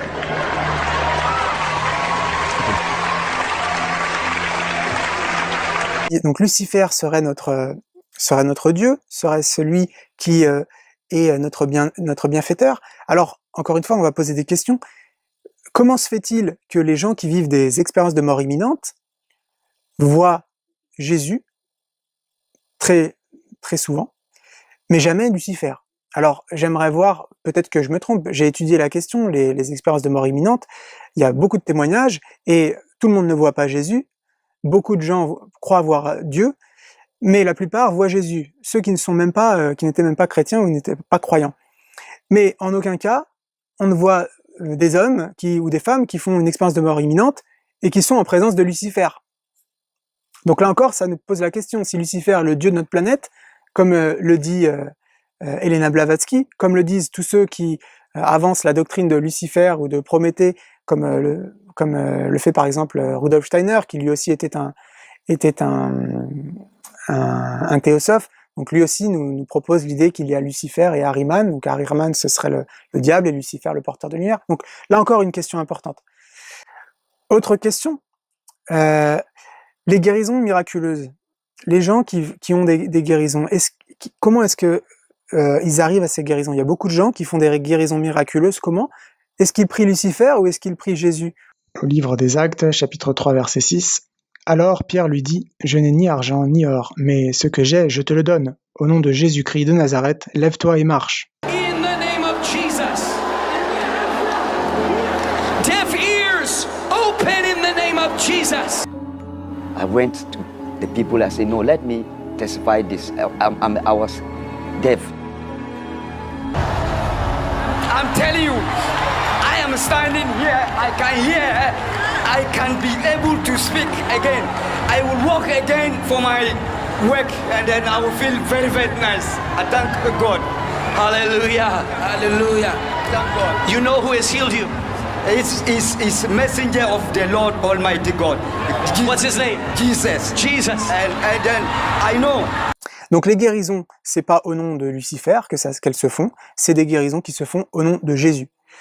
Encore un autre point, dans un domaine qui sort un petit peu là de la spiritualité, ou plutôt de la théosophie, du New Age, c'est la notion des abductions extraterrestres. C'est un sujet important puisqu'il y a beaucoup de gens, que ce soit vrai ou faux, il y a beaucoup de gens qui croient qui ont été enlevés par des extraterrestres, qui ont des expériences, ça s'appelle la paralysie du sommeil. Des gens se réveillent au milieu de la nuit, sont paralysés et ont l'impression d'être emmenés dans un vaisseau spatial sur lequel on leur fait des expériences, etc. Et là où je veux en venir là-dedans, c'est que toutes ces personnes qui témoignent avoir vécu ça disent c'était impossible d'arrêter ce phénomène-là. La seule condition pour arrêter ce phénomène, ce sont des gens qui ont appelé Jésus-Christ, qui ont dit « Jésus aide-moi » et ça s'est arrêté immédiatement. Donc qu'est-ce que ça veut dire? Que le phénomène des abductions soit un délire ou soit quelque chose de réel, chacun peut en juger. Mais quoi qu'il en soit, les gens qui vivent quelque chose de spécial, eh bien, c'est en appelant Jésus-Christ que ça s'arrête, ce phénomène-là. Et beaucoup disent que ces phénomènes d'abduction sont en fait des anges déchus, des démons qui se font passer pour des extraterrestres, comme ils ont l'habitude de se faire passer pour toutes sortes de choses. Il faut pas oublier aussi que le diable, Satan, Lucifer, se fait passer pour un ange de lumière. Ce sont des choses qui sont écrites dans la Bible aussi. C'est le père du mensonge, qu'il est habile pour tromper, et c'est justement en trompant les hommes, à travers de différentes manières, qu'il arrive à détourner les gens de Dieu. Revêtez-vous de toutes les armes de Dieu afin de pouvoir tenir ferme contre les ruses du diable. Car nous n'avons pas à lutter contre la chair et le sang, mais contre les dominations, contre les autorités, contre les princes de ce monde de ténèbres, contre les esprits méchants dans les lieux célestes.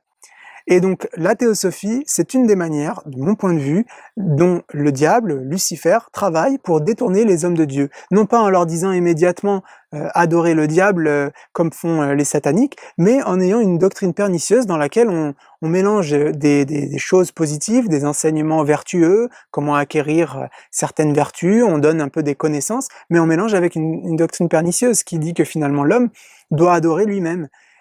Et on en arrive à ce que Helena Blavatsky dise directement, que la prière, c'est pas bon. Il ne faut pas prier. Ici, c'est un autre livre d'Helena Blavatsky qui s'appelle La clé de la théosophie. Et ici, donc, on lui pose la question, est-il nécessaire de prier? Question, croyez-vous à la prière et priez-vous? Helena Blavatsky répond, non, nous agissons au lieu de parler. Vous ne ferez pas même de prière au principe absolu. Pourquoi le ferions-nous? Nous sommes des gens très occupés et nous n'avons pas le temps à perdre en prière verbale. Adressée à une pure abstraction, l'inconnaissable ne peut avoir d'autre relation que celle de ces différentes parties entre elles, mais il n'existe point pour ce qui concerne les rapports limités. L'univers visible dépend pour son existence et ses phénomènes de l'action mutuelle de ses formes et de ses lois. Et ici, donc dans un autre chapitre, croyez-vous en Dieu? Cela dépend de ce que vous entendez par ce terme. Je veux parler du Dieu des chrétiens, du Père de Jésus, du Créateur, du Dieu de la Bible et de Moïse en un mot. Nous ne croyons point en un Dieu semblable à celui-là. Nous rejetons l'idée d'un Dieu personnel ou extracosmique et anthropomorphe, qui n'est que l'ombre gigantesque de l'homme, sans même reproduire ce qu'il y a de meilleur dans l'homme. Nous disons et prouvons que le Dieu de la théologie n'est qu'un amas de contradictions, une impossibilité logique. Voilà pourquoi nous refusons de le reconnaître. Et on retrouve dans le mouvement New Age, dans différentes dégénérescences, notamment par exemple des dégénérescences des enseignements de ce qu'on appelle l'initiation solaire de par exemple Bernard de Montréal, qui est un dérivé de la théosophie. Simplement ils ont changé les mots. Donc par exemple il nous parle du plan Abraxas, qui est le plan mental dans la théosophie. Le plan astral a un autre nom, mais c'est de la théosophie dégénérée. Et dans ces enseignements on dit là encore que la prière ce n'est pas bon.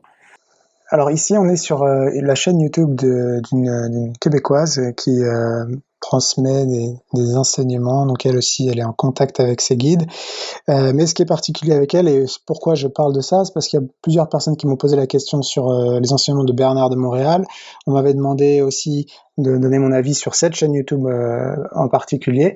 Je l'ai pas fait directement, mais j'ai étudié la question et donc voilà ma réponse. J'espère que ceux qui m'ont posé ces questions sont ici pour écouter. Et sinon, pour les autres, vous verrez que c'est assez instructif par rapport à ce mouvement du New Age donc qui découle de la théosophie.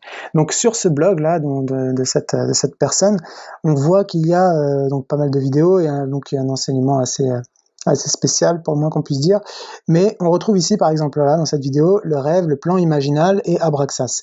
Alors qu'est-ce que c'est que ces termes un peu spéciaux? C'est tout simplement des termes qui ont été inventés ou qui ont été channelés, je sais pas si c'est leur guide qui leur ont expliqué ces choses-là ou pas, mais c'est en fait simplement le plan mental et le plan astral qu'on retrouve dans la théosophie. Et en réalité, quand on écoute un petit peu ce qui est dit sur ces vidéos et qu'on compare avec ce que dit le fameux Bernard de Montréal, eh bien c'est la même chose. Donc on reprend ici dans ce blog les enseignements de Bernard de Montréal, et les enseignements de Bernard de Montréal avec son concept de l'initiation solaire, c'est donc de la théosophie avec un petit peu sa manière à lui de dire, hein, comme tous les autoproclamés gourous qui sont en contact avec des fameux guides comme Jordan Maxwell, David Icke et bien d'autres. On retrouve toujours un enseignement avec parfois donc une petite touche d'originalité, donc on change un vocabulaire.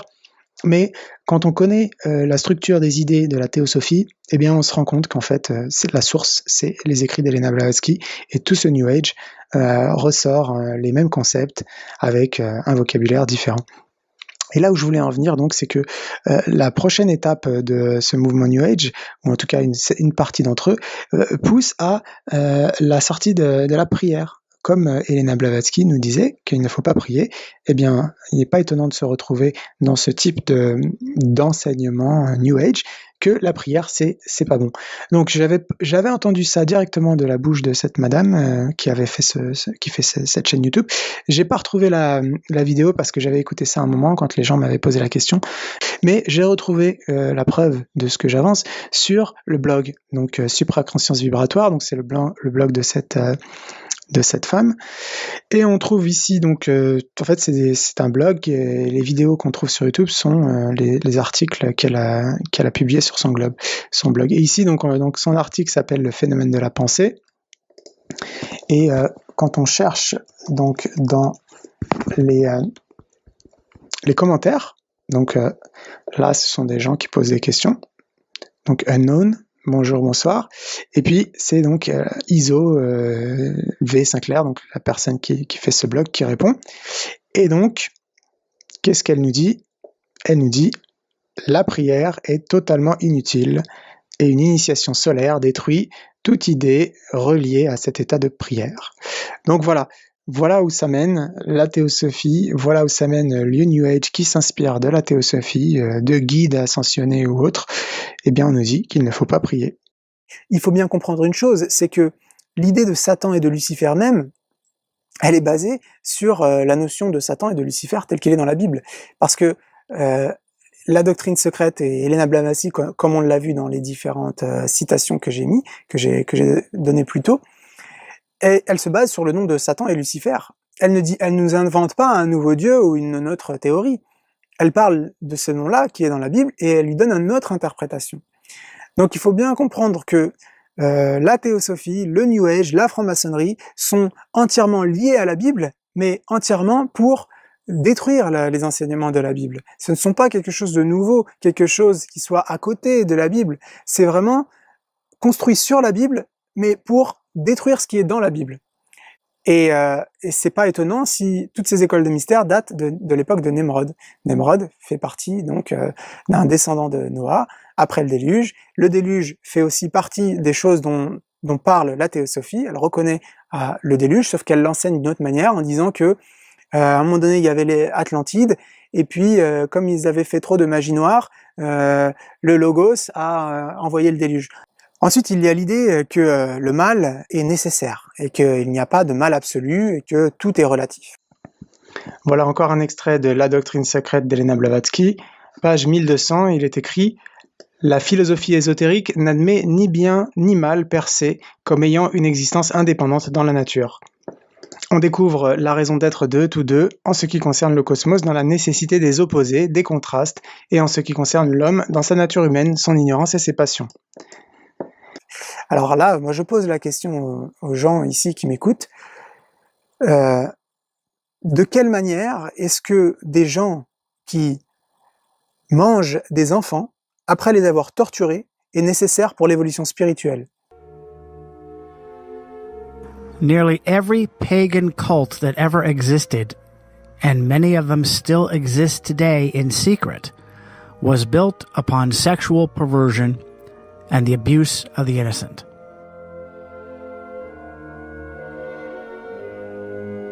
Ces choses-là existent bien réellement.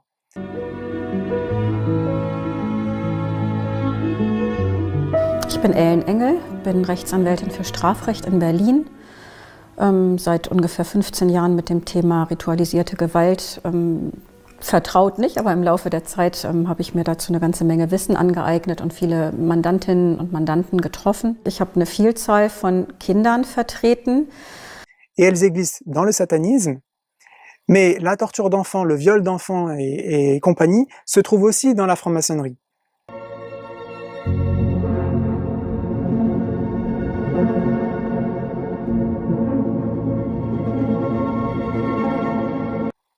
Donc, que ces choses-là soient nécessaires à l'éveil de la spiritualité, si ça, c'est pas une doctrine complètement perverse, de mon point de vue, ça l'est. Donc voilà aussi pourquoi il y a un problème quand on dit tout le mal est relatif. Non, je suis pas d'accord et je ne crois pas à ça.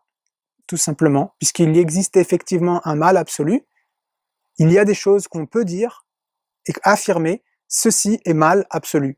Il n'y a pas de « je vais apprendre à évoluer dans différentes vies après avoir passé l'expérience de torturer des enfants et de les manger parce que ça fait partie de mon cheminement, on est là pour faire des expériences ». Moi, je ne crois pas à ces idées complètement absurdes. Donc ça, c'est des choses qui sont enseignées dans la théosophie et le New Age. Pas directement le fait qu'il faut torturer des enfants, mais on vous dit que tout fait partie, tout est bien, tout est... voilà. Il n'existe pas de démon ou être absolument dépravé, de même qu'il n'y a pas d'ange absolument parfait, bien qu'il puisse exister des esprits de lumière et des esprits des ténèbres. Ainsi, Lucifer, l'esprit de l'illumination intellectuelle et de la liberté de penser, est, au point de vue métaphorique, le phare qui dirige et qui aide l'homme à trouver son chemin à travers les rocs et les bancs de sable de la vie. Car Lucifer est, sous son aspect le plus élevé, le logos, et sous son aspect le plus bas, l'adversaire. Aspects qui sont tous deux reflétés dans notre ego. Et dans le New Age, on dérive vers ça et on dit on est là pour vivre des expériences, etc. Tout ça, ce sont des doctrines qui sont enseignées par les anges déchus, qui font partie de la tromperie que Lucifer a amenée sur Terre. C'est mon point de vue. Ensuite, il y a, je reviens encore une fois sur la franc-maçonnerie, eh bien il faut savoir que la franc-maçonnerie est justement perverse dans le sens où elle enseigne des choses qui sont fausses dans les premiers degrés. Et ce n'est que lorsqu'on atteint les plus hauts degrés qu'on prend conscience qu'on adore Lucifer et surtout que tout ce qu'on a enseigné avant, c'était faux. C'était simplement pour tromper les novices, pour qu'ils rentrent dans la fraternité, dans la franc-maçonnerie, mais qui finalement ne sont pas conscients qu'ils adorent Lucifer, ou en tout cas la structure elle-même est construite pour adorer Lucifer et donc pour détruire le christianisme et Jésus. Their whole purpose throughout history has been to teach a small number of people how to become adept at controlling everyone else and presenting their societies as desirable to the profane so that you'll go knock on the door and say, hey, can I be a member and be initiated? with the promise of learning some great secret. What is that secret? The secret is what I have just told you this morning. The secret is how to control everybody else. And you never understand how to control everybody else until you get to the top of this pyramid of initiation. Most people never make it past the third step. All above that are carefully chosen and nurtured and taught. As with all secret societies, you have levels, and if you're on the lower levels, you don't even know they're upper levels. They don't even tell you. Weishaupt saw in the ancient orders of Freemasonry an opportunity to commission foot soldiers for his cause of world domination. He wrote that none is fitter than the 3 lower degrees of Freemasonry. The public accustomed to it expects little from it and therefore takes little notice of it. Weishaupt felt that Masonry was the easiest way to get a good Christian guy on the path of destruction, essentially, where you can have him take little baby steps on this path. It's a system they've been working on for thousands of years. They've really got it down. They know how to gradually, gently corrupt people from Christendom, first of all, to deism. Of course, deism is where, yes, God started the world, but then he took off, and he has no place in the affairs of men now. And so you don't have to worry about God, you don't have to worry about heaven and hell. You just kind of do your thing, and everything will be okay. Deism to atheism is the next step. Atheism, where you claim there is no God, and then, of course, the next step is out and out Satanism. And interestingly enough, Satanists know there's God, know there's a heaven and hell, and they just choose hell, and they choose to drag as many people into hell as they can.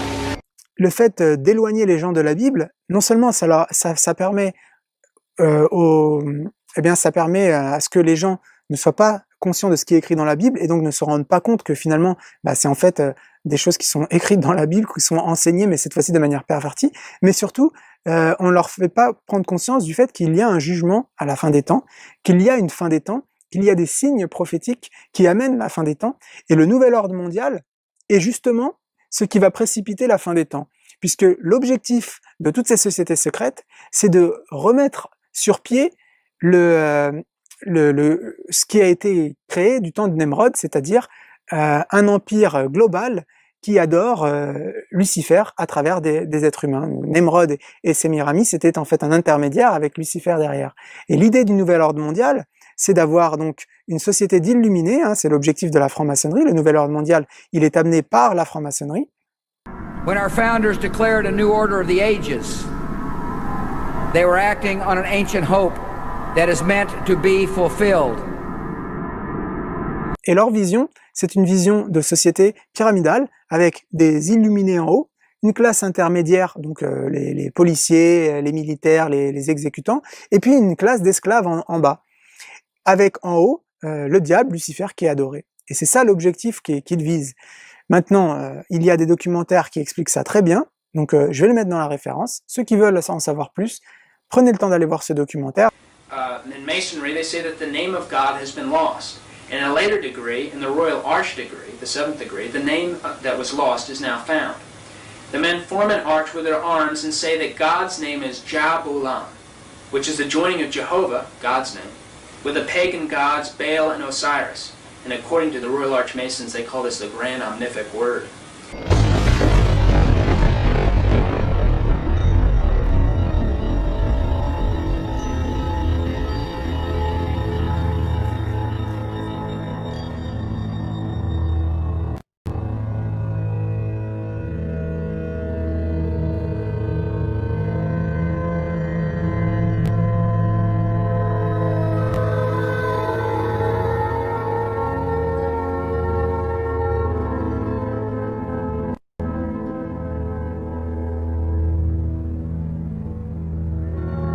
Donc un autre exemple de personnages qui se sont basés sur les écrits de la théosophie et qui sont en communication prétendument avec des esprits, qui sont très influents dans le mouvement New Age, sont David Icke, qui se base entièrement sur les écrits d'Alice Bailey, sans le citer lui-même, et qui dit aussi être en communication avec des guides.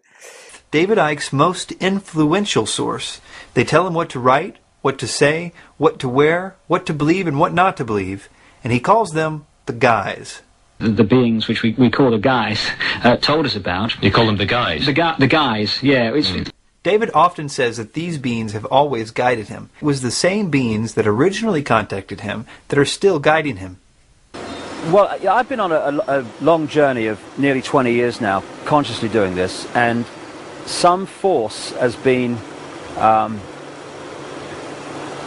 pushing me in different directions.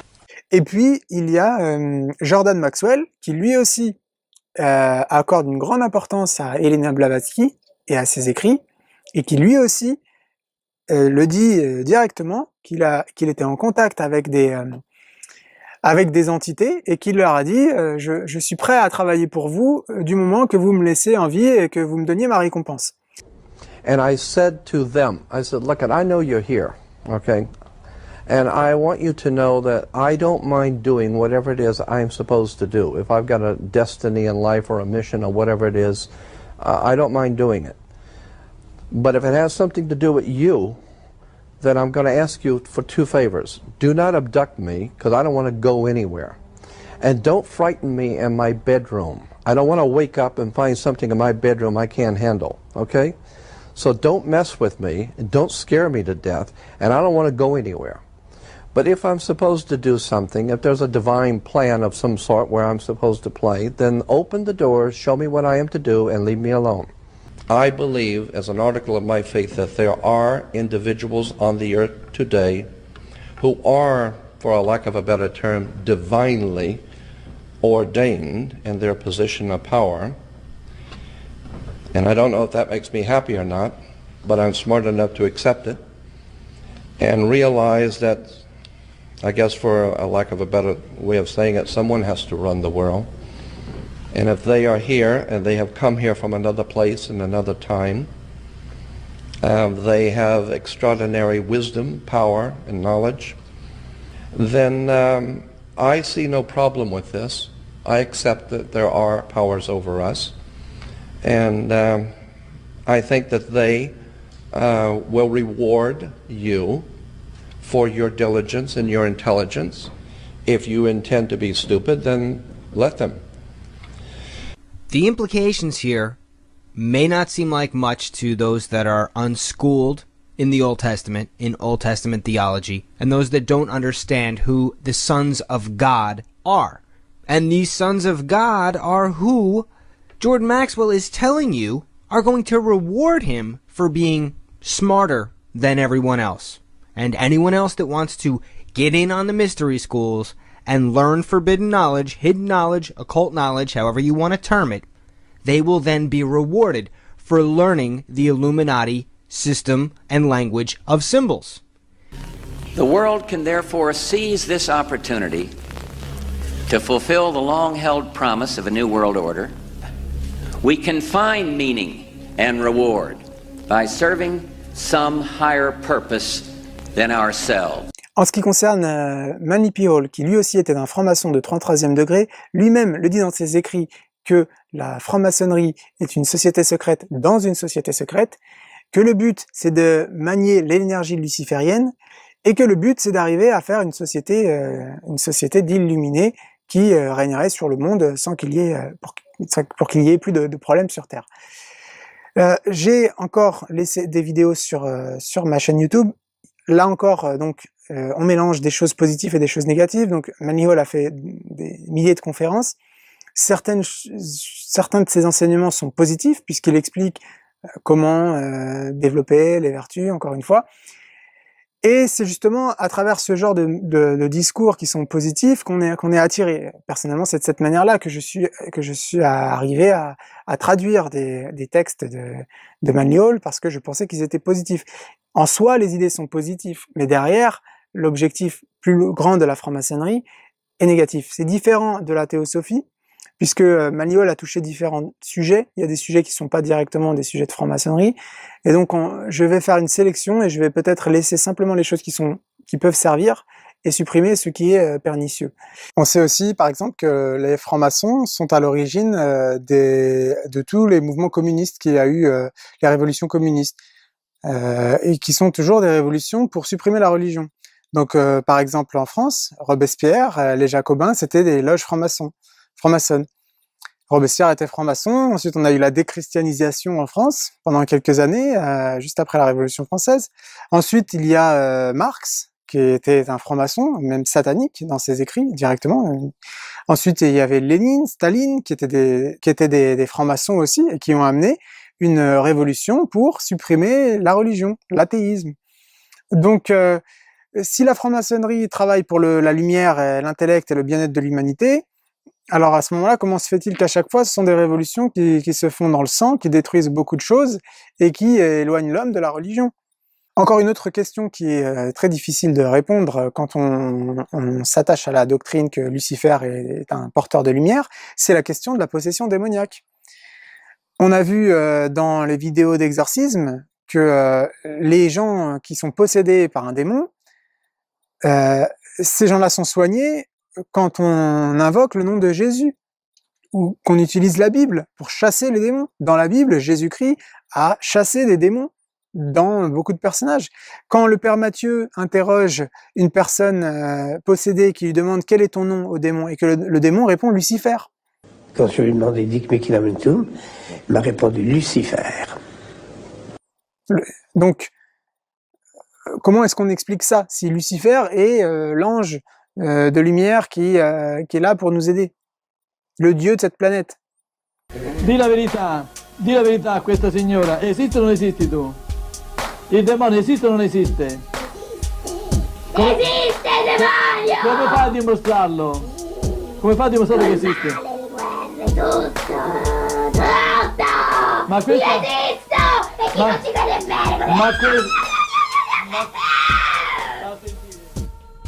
Alors pour conclure cette vidéo sur le débat sur la théosophie, sur le New Age et le nouvel ordre mondial qui est intimement lié à ce mouvement, la franc-maçonnerie et compagnie, je voudrais vous amener à une dernière réflexion avant de vous suggérer un ensemble de ressources, des sites internet, mais aussi des films sous-titrés en français, puisqu'il y a beaucoup de ressources sur ce sujet en anglais, mais je vais poster aussi sur cette chaîne YouTube des reportages en sous-titrés français, certaines vidéos qui me paraissent intéressantes, qui n'existent pas en sous-titré, je les traduirai dans le futur et je les mettrai sur cette chaîne.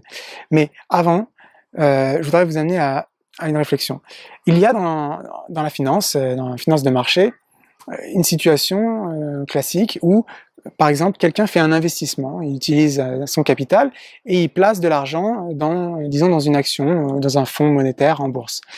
Puis, au bout d'un certain temps, le placement s'avère être désastreux puisque le capital, au lieu de fructifier, il est en train de dépérir. Et il y a à ce moment-là deux manières de réagir.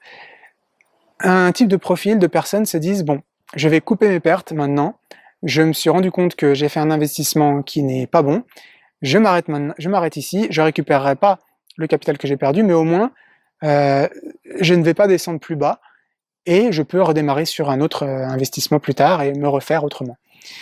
Mais il y a aussi des gens qui ne sont pas capables de faire ça, qui ne sont pas capables de couper leurs pertes. Ils sont tellement attachés au capital qu'ils ont investi dans un investissement, qu'ils se disent, je vais aller jusqu'au bout, ou bien surtout ils espèrent que l'investissement va changer et que ça va remonter dans le bon sens.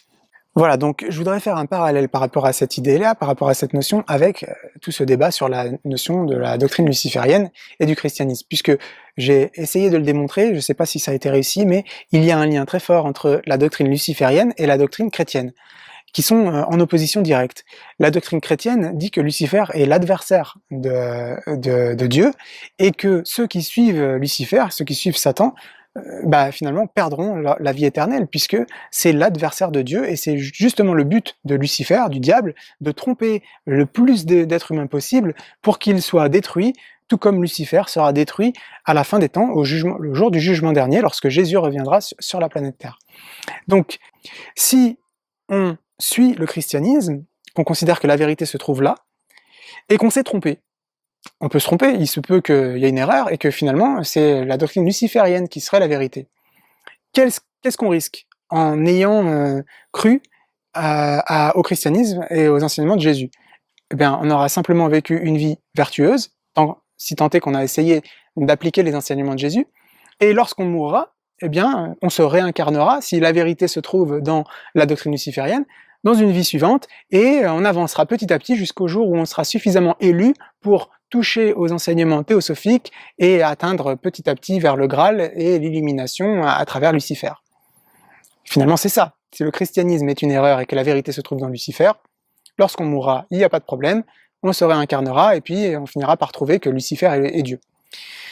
Maintenant, si on s'est attaché à la doctrine luciférienne, qu'on a rejeté le christianisme, qu'on a rejeté Jésus et Dieu tel qu'il est enseigné dans la Bible, et qu'on croit que c'est Lucifer notre Dieu, et qu'on s'est trompé, que Lucifer nous a trompés, et qu'en réalité il y a réellement un Dieu, Jésus est le Fils de Dieu, et que Lucifer finalement était son adversaire, en ayant suivi la doctrine luciférienne, qu'est-ce qui va nous arriver lorsqu'on va mourir?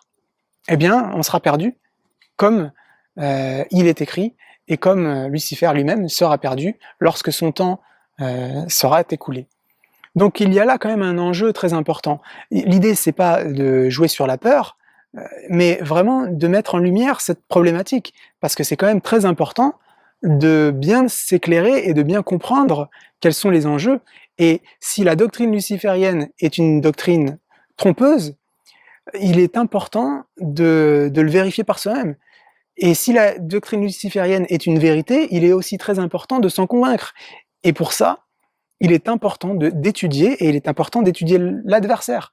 Aussi bien lorsqu'on est chrétien, il est important d'étudier comment est-ce que fonctionne l'adversaire, c'est-à-dire Lucifer, mais si on est luciférien et qu'on pense que l'adversaire c'est la Bible, il est important d'étudier ce que dit la Bible aussi, pour se convaincre de ces idées lucifériennes, d'où elles viennent.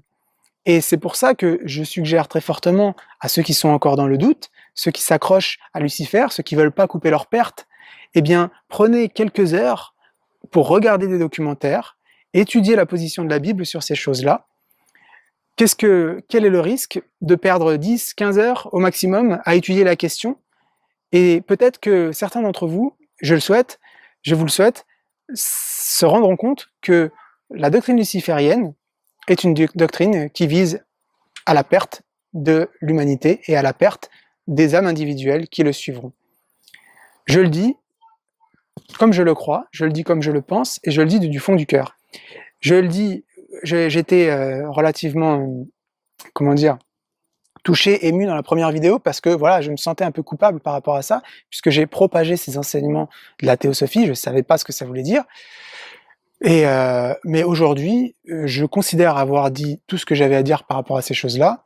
Je sais qu'il y a des gens qui vont s'accrocher à la théosophie, parce que ce sont des gens qui ont étudié, comme moi, pendant des années ces choses-là, et qui considèrent qu'ils ont trouvé le plus grand enseignement qui existe sur Terre, tels qu'ils sont présentés. De toute manière, c'est de cette manière-là qu'ils sont présentés dans la théosophie.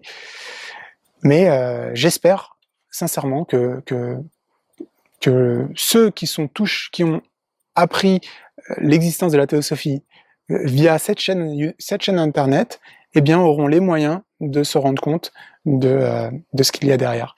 Et puis, pour ceux qui ne voudraient pas changer d'avis, eh bien, après, chacun est libre de ses propres opinions, mais prenez le temps quand même d'aller voir quelques documentaires avant de trancher la question. C'est tout ce que je voulais vous dire aujourd'hui. Merci à tous de m'avoir suivi. Merci à tous ceux qui m'ont donné tous ces encouragements chaleureux, qui ont salué cette démarche de reconnaître ses erreurs. Et je vous le dis franchement, pour moi, ce n'est pas du tout une question de courage, c'est vraiment une question d'honnêteté. Parce qu'à partir du moment où je me suis rendu compte du fait que ces choses-là étaient trompeuses, ça n'a pas été une question de courage de le dire publiquement que je me suis trompé, mais beaucoup plus une question d'honnêteté, parce que j'aurais pas été en mesure de me regarder dans le miroir si, ayant compris une doctrine étant non seulement mensongère, mais en plus avec un enjeu aussi grave sur le futur de chaque personne, j'avais une responsabilité, en tout cas de mon point de vue, je me considérais responsable, même si chaque personne est évidemment libre de ses propres idées et j'ai demandé à personne de me suivre, mais le fait que des gens aient passé du temps à suivre mes vidéos, c'est ça qui me rendait un peu coupable. Donc voilà, j'ai fait ce travail maintenant pour vous expliquer quelles sont les preuves, et puis ensuite, bien, libre à chacun de suivre sa route.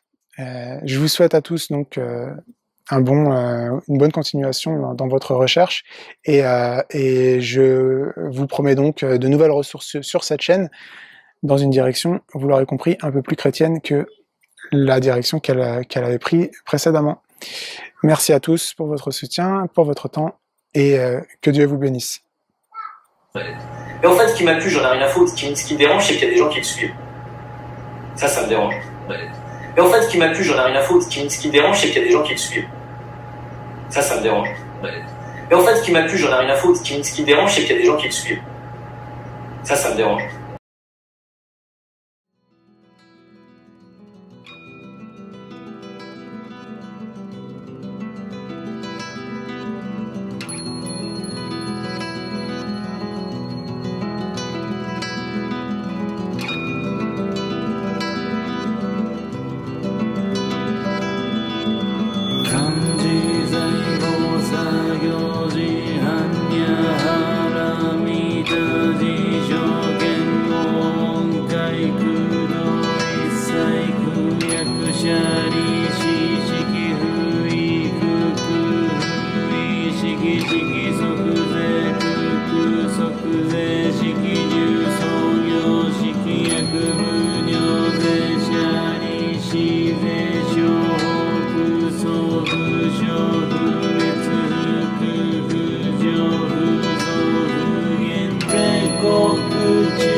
小仏へ般若波羅蜜多高徳あのくたらす三の大高地般若波羅蜜多税内人衆税内業衆税無料衆税無等の衆の上一切空真実不公公説般若波羅蜜多収束節収圧逆定